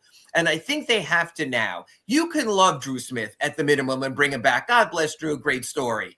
But you can't love Tyler as much at $50 million because that matters, because that's a genuine chunk of money that has to be spent the right way. I think you need to get a vacuum in there and suck the emotion out of the room and say brass tacks. The end of a playoff game this year, Eric Spoelstra, you're competing in Game 7 of the first round against the Orlando Magic. Will you trust Tyler Hero being on the floor defensively in that situation? And if your answer is no, you can't go out $50 million a year for a player who you believe in your heart of hearts is going to be unplayable in a playoff situation. They got to get that read. And that's why, Big O, you just showed it, and Sean just showed the video. They're showing Tyler dropping dimes on assist week. Yay. They're showing Tyler in the gym working with his shooting coach. Yay. Is his defense going to be better? Can his defense be better? That's what they have to find out. Hit the weights, kid. Hit the weights. All right. Like Achan now with the Dolphins, I see him practicing at times like earlier in the scrimmage, and I cringe. And I tell Mike McDaniel, what the hell are you doing? I don't need to see this kid. I've seen him for 2 years. He's awesome. Mm-hmm. He has more than enough workload. Please keep him on the sidelines. Keep him fresh for the beginning of the year. Basketball is completely different. And because I had a couple people reach out to me, oh, why are Jovic and Larson playing all these European stuff and all that and risking injury? And I'm like, yo, dude, basketball is completely different. These kids need to develop. They need to play. Can you explain how actually important this is for those kids? It's interesting, and I'm going to preempt myself because this is the Sunday column I'm writing for the Sun Sentinel that I've started working on today. It'll be in Sunday's paper. There has never been a more important moment for the 3 Heat international players who will be in Eurobasket, which is as good as it gets. Big O, I'll give you an example. In soccer, the ultimate series, the ultimate moment is the World Cup. You'll agree. And yet I can argue with you, the European Championship is a higher level of soccer because you don't have these crappy CONCACAF teams. Club teams. It's the top club teams. You don't have Oceania teams. You have the best teams in the world going against each other. Eurobasket is close to that. There is not a continent outside of North America or with better competition and more meaning. So let's look at each of the Heat 3 players who will be in Eurobasket that starts next Wednesday. Pelle Larsson with Sweden. Spoelstra watched him play yesterday in Stockholm. Can he be more of a leading man as far as being a team leader? Perfect situation. Sweden has no one else. He's the Swedish chef, the greatest Swedish player ever. I don't know, Jonas Jerebko. He has a chance to make a name for himself, and he's doing it. He's stepping forward. It matters for him. Nikola Jovic has a chance to play next to Nikola Jokic, Bojan Bogdanovic, and great players. Can he step forward and be a more complete player? There is no better chance if I'm Eric Spoelstra than to seed at Eurobasket when Serbia expects to contend for gold, maybe win gold. He's playing meaningful games. Not Summer League, not, God bless him, the Miami Summer League. Real meaningful games. It's just basketball. He would be playing somewhere anyway. Number 3, Simone Fontecchio, a good outside shooter who is a bad outside shooter last year with the Pistons. Perfect chance for Italy. Does he have the kind of week where he's shooting lights out and you go, maybe we spot this guy to space out the floor and do a little bit more. So it matters for all of them. And yet, the 4th player who's not competing for Lithuania, who has a very good team also, is Kasparas Jakučiūnas. Why? He's a rookie. He needs to be in the Heat gym right now. He needs to be working with the Heat assistant coaches. He needs to be swallowing that playbook and learning Heat stuff at 19 years old. So, Larson in Eurobasket, perfect. Jovic in Eurobasket, you damn well bet it matters something. Fontecchio, it might be his last chance to prove to the Heat, especially with the NBA stretch deadline coming up. And Kasparov here because he needs to be here. So, yeah, these games are meaningful. And Big O, you know this. Basketball players are going to play somewhere anyway.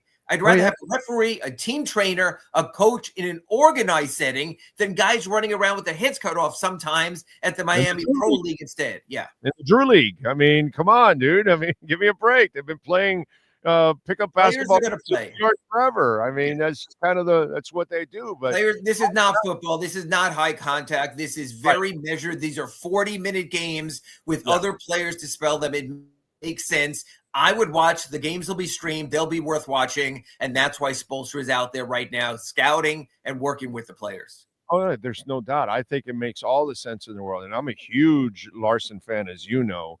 I think that he's got like dog in him. Yes. So he will be something on this team, whether it's a starter or a key guy off the bench or a defender or just a guy that you need in a tough moment. I don't know, but he's going to play a role. You know what he's going to be? He's going to be the Heat lineage of the Keith Haskins and the Bruce Bowens and the Dan Marleys. And you will know when Pelle Larsson is on the court. Right. That's all I want from my 8th, 9th, 10th man is someone he's out there. This guy won't be dogging it. I think he's going to be an important component of keeping the season, like I mentioned, interesting and injecting energy into this team. I think that'll matter also. I like him like a Posey. Yeah, I like him like that. Yeah, that energy guy. Yeah. I'm with you there. All right, what do you got going on the Sentinel? Just posted a story on Pelle Larsson. Spoelstra spoke about him on Swedish TV. Thankfully, he spoke in English, so it was easier for me. So he mentioned what Pelle could be for the team. Today, Eric Spoelstra is going to watch Serbia and Jovic in one of their exhibition games. So he's making his round. So I wrote about that. And also wrote in my Ask Ira today that it's finally down to the Heat that they're trying to develop first-round picks like I spoke about not these end-of-the-bench guys.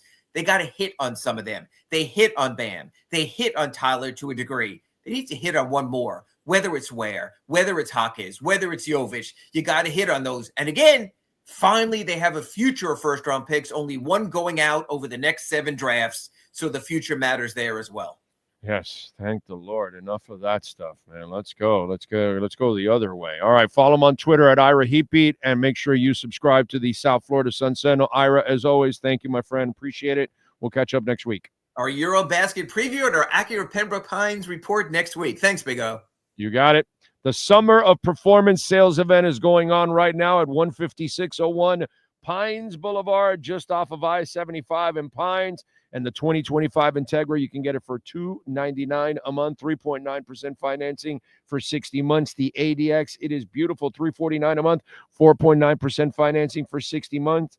We still have 2024 models. The ZDX, you can get electrified, baby, 0% financing for 72 months. Take advantage.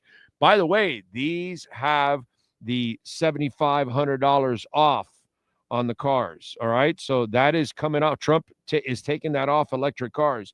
You will still get the $7,500 tax break. So take advantage while they last at 15601 Pines Boulevard, because in a couple of months, that thing is gone and you will never get that break again. You could get one even for a 2024 model right now. Take advantage.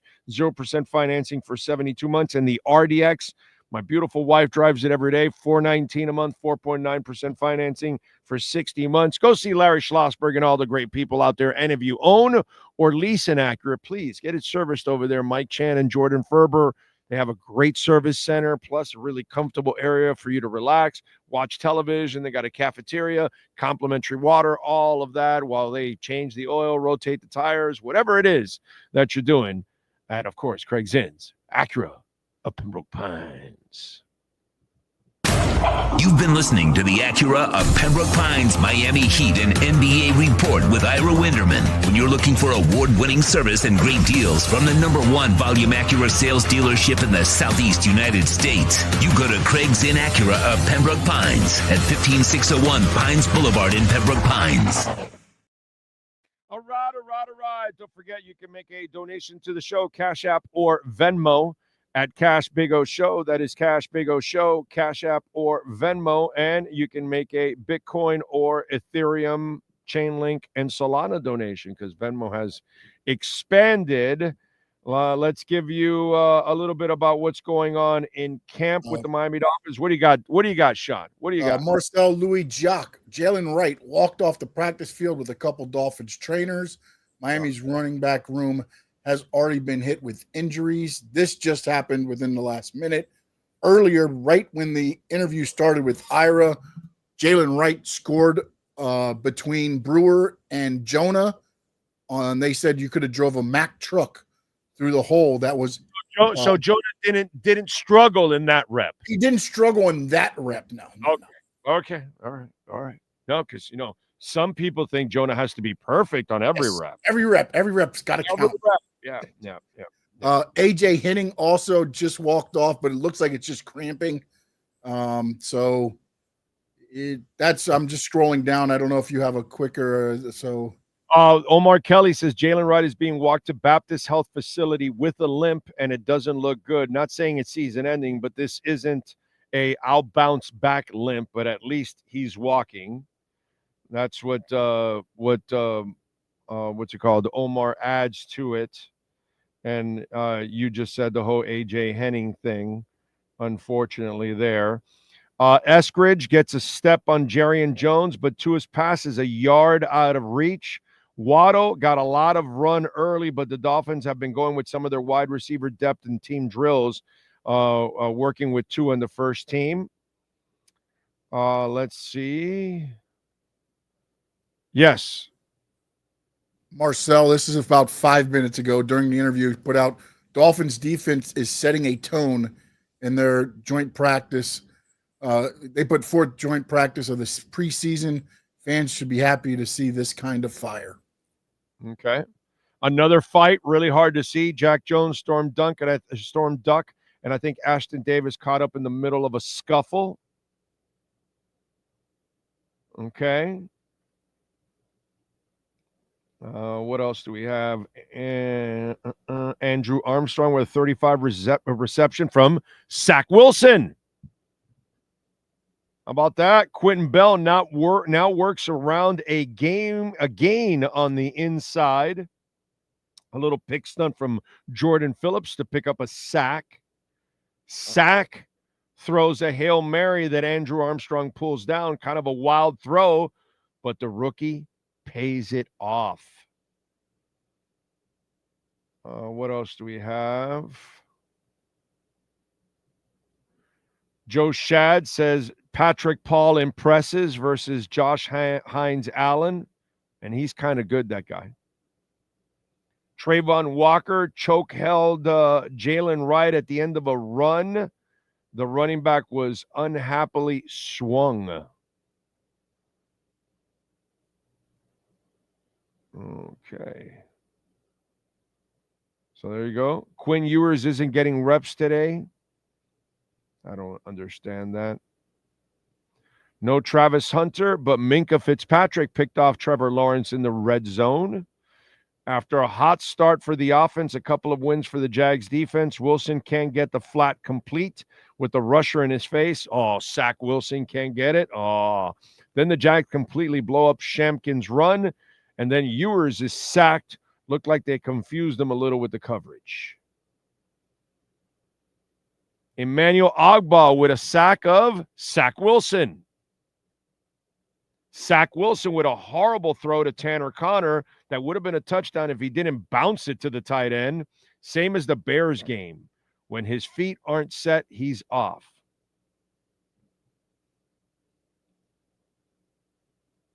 Minkah picks off Trevor Lawrence, what would have been a pick six. Ollie powers his way through arm tackles on a gap widening by Keon Smith. Yeah, Keon. Good for you, kid. Good for you. We need him, bro. We got no backups. All right. Travis Hunter is running near full sprints on the side along with Tyson Campbell while the Dolphins Jags go through practice. So he's already got it. Tua followed up a TD pass to Malik Washington with a slant for a TD to Jalen Waddle from the 7-yard line. And Darren Waller's doing nothing except conditioning drills. What do you got, Sean Stanley, sir? No, I just got a question for you. With the way everything's playing out, the starters probably don't play that much. It's going to be a Quinn Ewers game, right? At quarterback, probably. If Zach's getting Sack and Quinn. No, I get that, but with Quinn not getting as much, it's probably going to be more of Quinn in the game, you think, right? Since he's not getting as much, He'll get the whole second half. Though maybe Tua comes out for one series, and then Zach Wilson gets the rest of the half, and then they give Quinn Ewers the second half. It's probably what they do. It's probably what's going on. So yeah, that should be it. So the highlights are Jalen Wright's injury, which that means already the practice sucked. Patrick Paul shines, Tua heats up, and Minka picks off Trevor. All right. Those are some of the highlights from today's practice. So there you go. Don't forget, you can make a donation to the show, Cash App or Venmo at Cash Big O Show. That is Cash Big O Show, Cash App or Venmo. And you can make a Bitcoin or Ethereum donation. Bitcoin, by the way, 12,975. I smile because I love dips, dude. I love dips. That is my favorite. Those are my favorite. And everything is pretty much going down right now. Where's the market right now, since we haven't checked in a while? Down 107 points. The Dow. The S&P is down almost 14 points, and the NASDAQ is barely down. So we've got that going on. As for Bitcoin, we'll see what happens. I'm sorry, Ethereum, it is at 4,252. All right.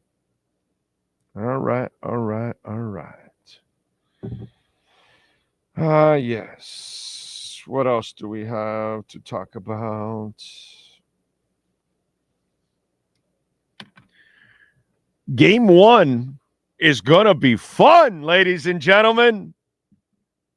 Game 1. Listen, my dumb ass already bet on the Dolphins. I took them +1. They're +1, and the over and under. I'm sorry. I took them +1, and I took them in the money line. That's what it was. Okay.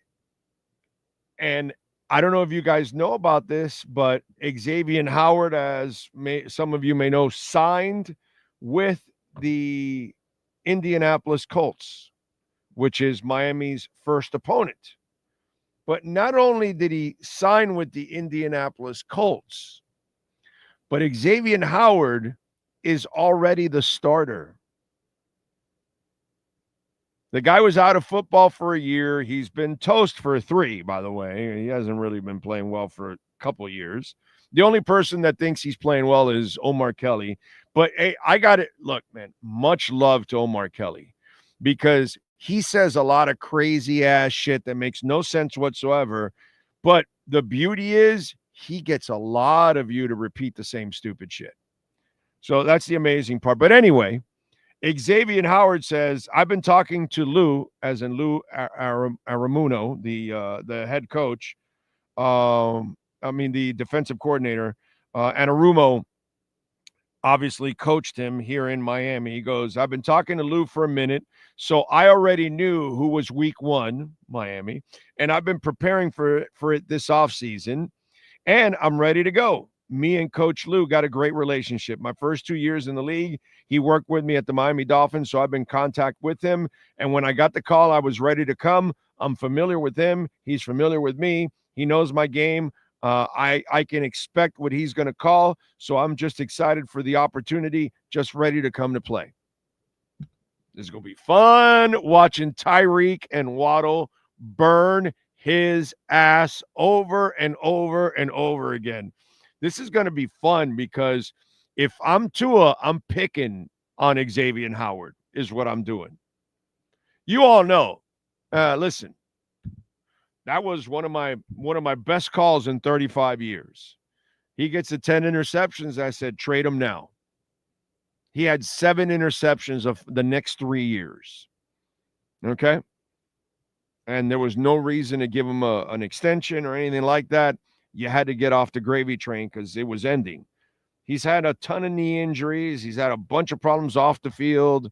You know, I'm sure the hoes in Indianapolis are happy because, you know, what's the chance that he leaves at least one kid there in Indianapolis? What's the over and under? 100%? Anyway, I'm going to love watching this on in week 1. I don't know if the Dolphins will win. I'm hoping they do because I'm betting on them. I mean, they should beat Indianapolis.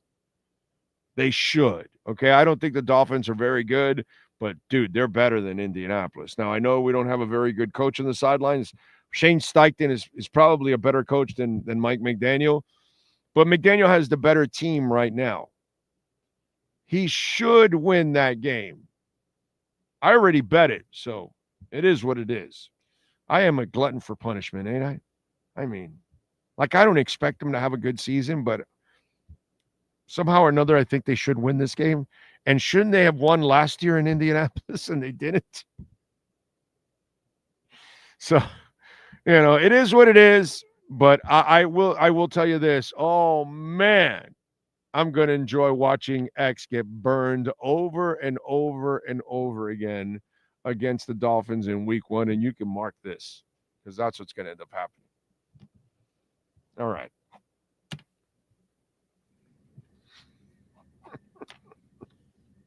There you go. Yes, sir. The injury to Henning, the wide receiver, which probably wasn't going to make the team anyways, but it looks like it's a little more than just a cramp. He was carted over to Baptist Health and then on to crutches to maneuver by foot into Baptist Health. Wow. He was holding his hamstring, which is why I guess some thought it was a cramp, and then he limped to the sideline.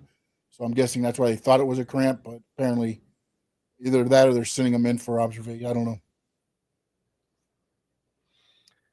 All right. Yeah, that's the only thing, man. I just hate the stupid injuries, man.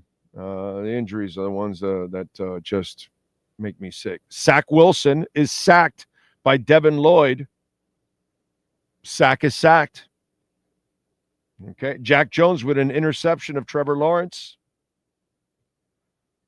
Melifonwu sees an outside run coming and comes crashing in from the depth, blows it up for a loss, thudded up and stopped the back in his track, says Travis Wingfield. Lawrence throws a frozen rope back shoulder to a chunk. Duck was in coverage. Jags get a short run on the first play of the period with Jordan Phillips getting knocked back. Next play looks like a sack for the other Phillips, Jalen. Dolphins offense has an end around blown up. Then Tua finds a pair of short throws to Gordon and Ingold. Ollie dropped a shoulder on a defender, much to the delight of the crowd here, says Mr. Travis Wingfield. Let's see. So we got Jalen Wright and A.J. Henning headed to the Baptist facility. That sucks. Oh, man. No. Oh, well. I guess the teacher is going to get more run at running back. Remember, folks, you can make a donation to the show, Cash App or Venmo at Cash Big O Show. That is Cash Big O Show, Cash App or Venmo. And you can make a Bitcoin or Ethereum donation as always. And we appreciate it immensely. Don't forget, Subaru of Pembroke Pines is a proud sponsor of our program as always. And we love the people at Subaru of Pembroke Pines. And right now, folks, they've got no payments until 2026. You can drive home a new Subaru today. Don't worry about a payment until next year. So take the Crosstrek right now for adventures. You can lease it today for $225 a month, complete with standard symmetrical all-wheel drive and advanced safety features. Or you can get into the Outback, available for only $267 a month with financing offers as low as 0% financing.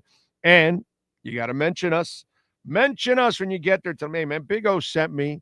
And he says, I get $500 off when I'm buying or leasing my vehicle, and that's what you're going to get. So make sure if you go see Eric Stampone or any of the guys out there, or Alan, the general manager, who does excellent work, great people out there, Thomas Umpierre, Brian Medina, Samuel Williams, great people out there, man. Just go see them out there. They'll take care of you at Subaru of Pembroke Pines.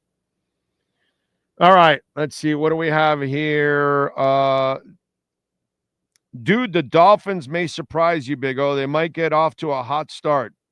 And what does that mean?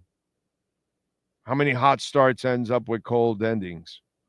They have a shitty schedule at the beginning. They should be able to win a few games, which doesn't mean anything to me. You know what I'm saying? Hey, listen, dude, I've been doing this for 35 years. And whenever I don't think it's a good season, usually it's not a good season. But I always get the fans to say, well, you just never know. And I've been waiting for that for 40 years. Never really happens. Just so you know, just never really happens. For all you so-called diehard Dolphin fans out there shitting on Waller, I hope Darren Waller plays a few snaps on Saturday's final preseason game. Let's hope so. But doesn't look good so far. Let's see. Minka has been all over the Minka's true Fin fan. We need Minka badly, bro. I think Minka's going to make a lot of plays, and I also think it's not his fault, but I think he's also going to make his share of mistakes out there because he's got to cover up for so many people. So I wouldn't be surprised if the guy's head is spinning and he makes a couple mistakes because he, like I said before, he's going to be Kelly Leak from the Bears. He's going to be running all over the place trying to cover up for everybody, and it's just a really hard job to do, you know. But Minka should have a hell of a year, man. It's going to be a lot of fun. And like I told you, for this defense, where it's at right now, it's more important to have actually a great safety than a corner that's really not great anymore in Jalen Ramsey. So he still needs kind of help, and he's not really a shutdown guy anymore. So that great. At least in Minka, he can kind of read the quarterback, read what the offense is doing, maybe have a better chance of anticipating where the ball is going so he can help his people out. You know, so Minka to me was the better pick for this terrible secondary, or young, inexperienced, whatever you want to call it, secondary. It's better than the latter, than having Ramsey.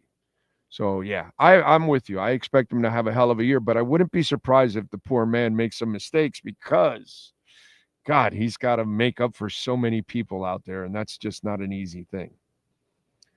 I took the Colts based on last season. Alexis, I don't blame you, dude. I don't blame you. I'm an idiot. I took the Dolphins. I took the points because I got 1 point. The Colts are favored by 1, and I took the money line. I think they're going to win the game. They should win the game. I know I don't have the coach.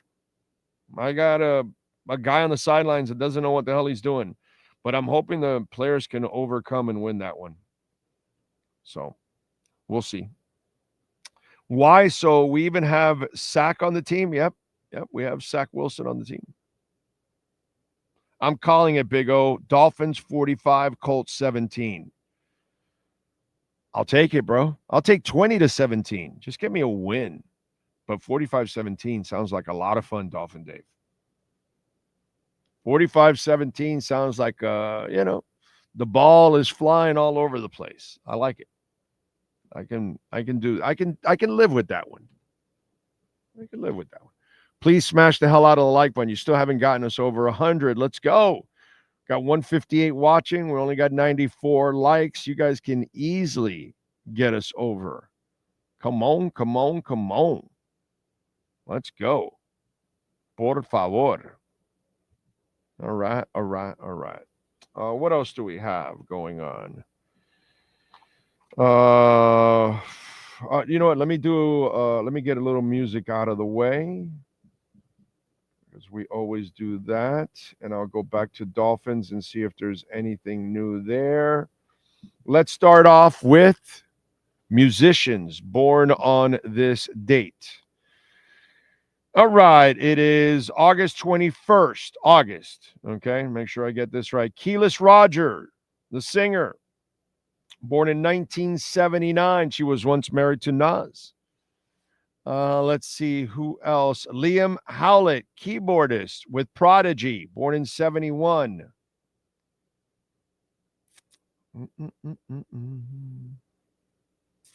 Budgie with Susie and the Banshees, born in 1957. Kim Sledge from Sister Sledge, born in 1957.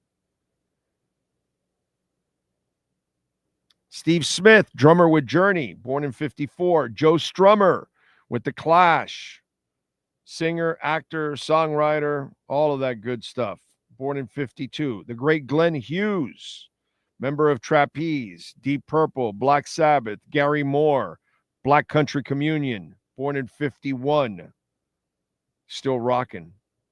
Still sounds good too, man. For his age, his voice, he has taken care of his voice. God bless him, dude.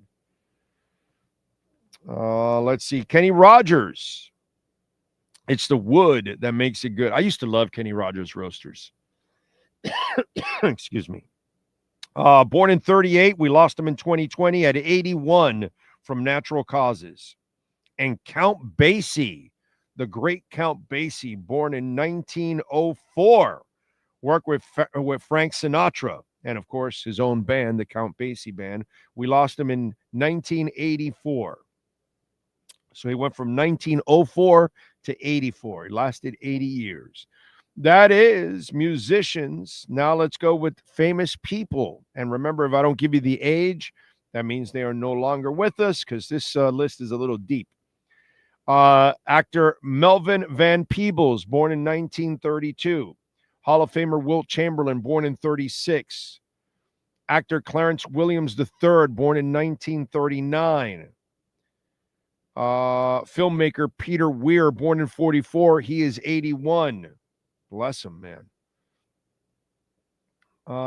Actress Loretta Devine, born in 49. She's 76. Actress Kim Cattrall, Lassie, born in 56. She's 69. College Football Hall of Famer. Are you ready, Sean? Only you will get this because I was just... Archie Griffin, born in 1954. He is 71 today. I say this because he's laughing because some guy at Hialeah Park, it's Harold, actually. It wasn't some guy. It was just, it's Harold. And he's like a big Raiders fan. And so he loves the Ashton Genty pickup. And so one guy goes, some analysts are saying that Ashton Genty is a guy that, won't last long in the league. And I told him, dude, don't believe any of that shit. You have no idea what somebody's going to be. He might be a monster that will last forever, or he might fizzle out right away. And I gave him many examples of guys that we didn't know what they were going to be or what they were. Archie Griffin, a guy that won the Heisman twice, back to back. Top pick for Cincinnati, didn't do a damn thing. Sammy Smith, you thought he was going to run over everybody. We saw him torture the UM defense that was loaded with NFL players. He went to the Dolphins and drafted in the NFL, did nothing. We can never predict what somebody is going to be at the next level most of the time. You know what I'm saying? If there's an injury history, all that, that's different. But what I'm saying is you really don't know how tough somebody's going to be at the next level because that level will test you like it's never tested you before.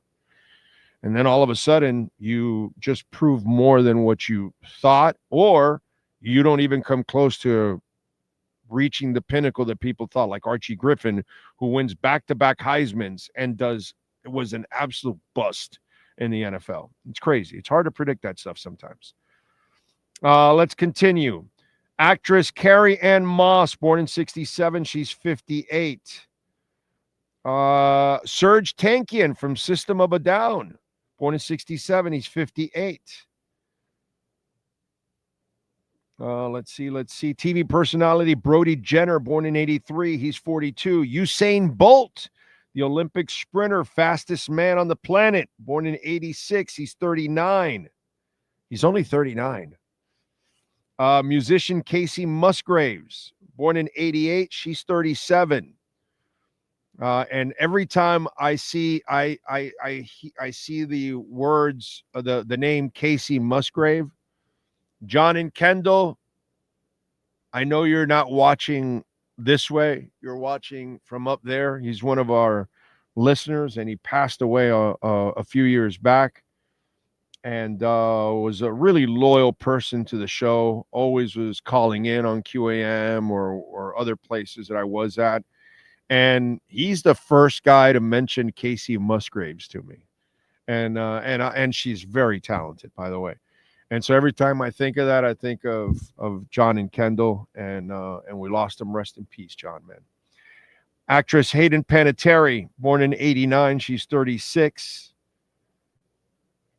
And that is it for famous people. Sean Stanley, do you happen to have any wrestlers born on this date? I do have a couple. Let's go. Brooks Jensen turns 24. Eric from the War Raiders, he's 41. Eve Torres also turns 41. Judy Grable was born on this date in 1935. Luke Jacobs, he's a young 25. Nathan Jones turns 55. Ricky Reyes, he turns 47. Slex turns 38. And Trent Seven, he turns 44 on August 21st, 2025. Thank you, sir. Thank you. All right, let's do a little music history, since we love doing that.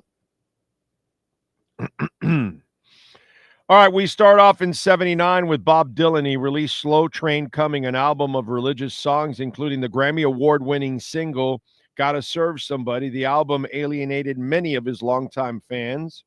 In 82, Yazoo, or AKA Yaz, released her debut studio album, Upstairs at Eric's, and it featured Only You, great song, and Situation.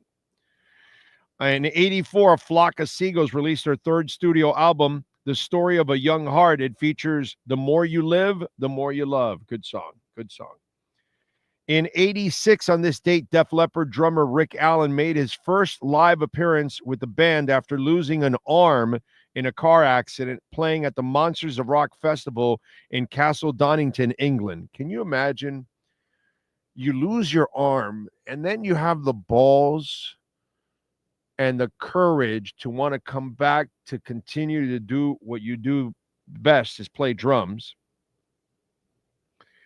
And your first concert is at the Monsters of Rock Festival at Castle Donington in England, which is one of the biggest rock festivals in the world. Top 5. It's one of those as rockers, like it's one of those festivals that you just want to experience once if you can. You know, those of you that live across the pond, you lucky bastards, you get to do it all the time. But the rest of us, you know, we kind of would like that. But the balls, the guts, and then to do it successfully and continue, just one of the toughest human beings you'll meet, man. Really good dude. I think he's in the open there. I think because he's been on my show. 88, Steve Winwood went to number 1 on the U.S. album charts with the 5th solo album, Roll With It, Baby. The title cut also topped the U.S. singles charts. In 91, the Spin Doctors released their debut studio album, Pocket Full of Kryptonite, and it features 2 princesses and Little Miss Can't Be Wrong. In 2000, Janet Jackson went to number 1 on the U.S. singles charts with Doesn't Really Matter.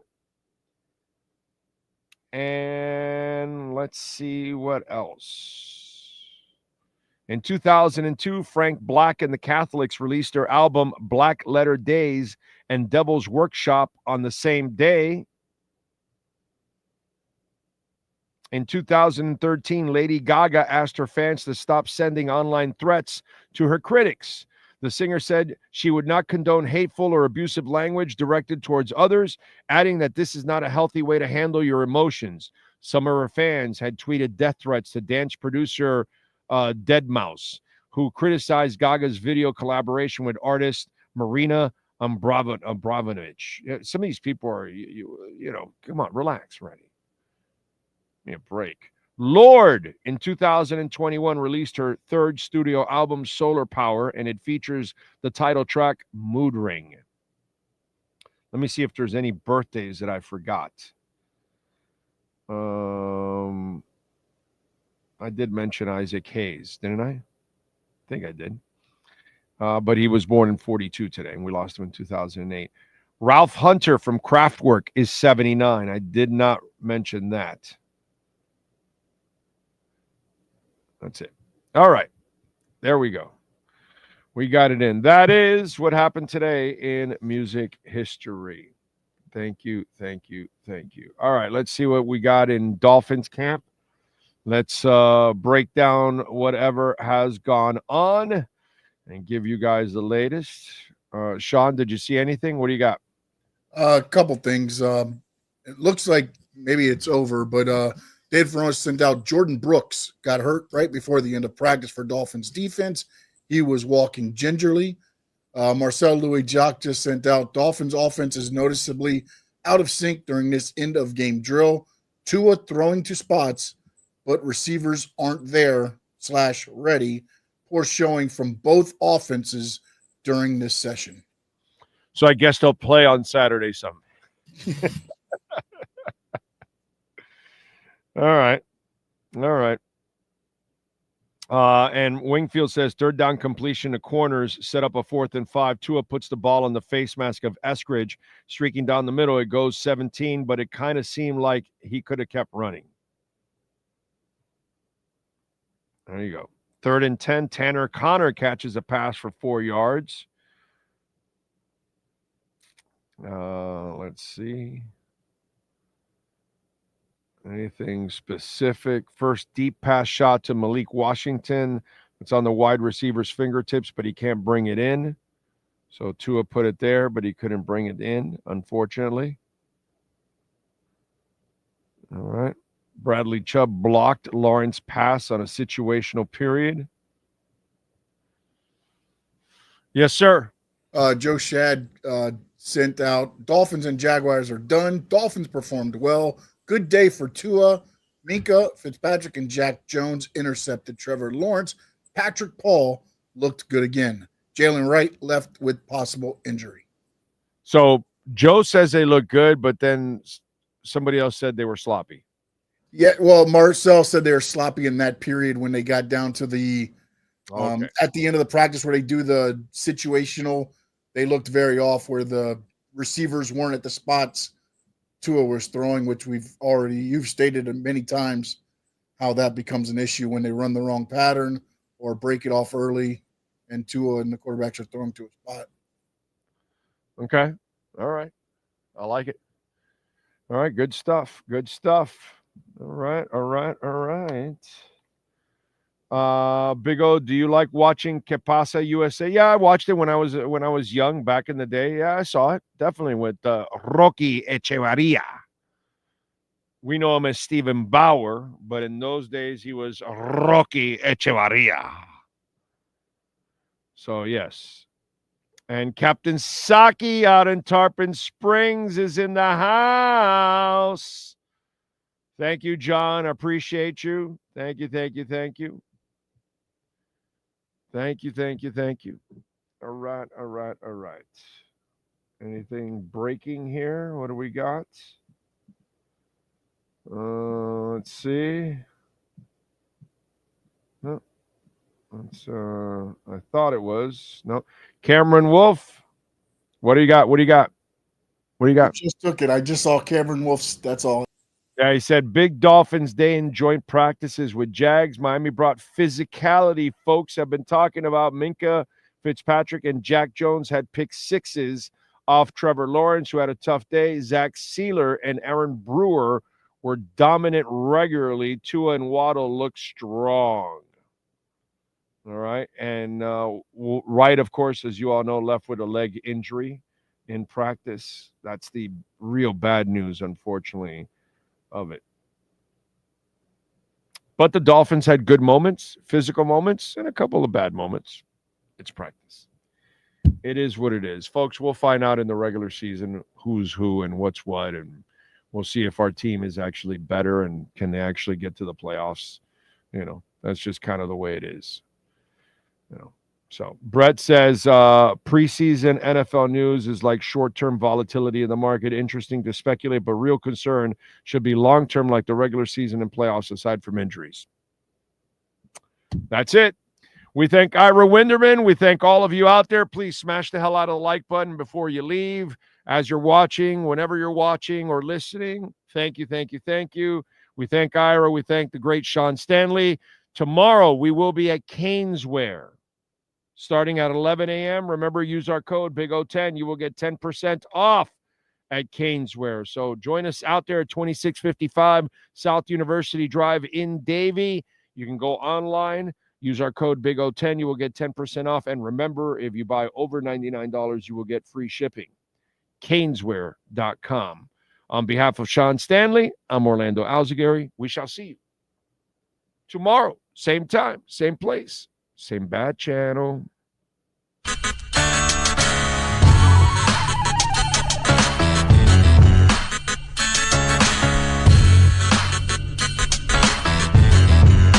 This is the Big O Show. This is the Big O Show.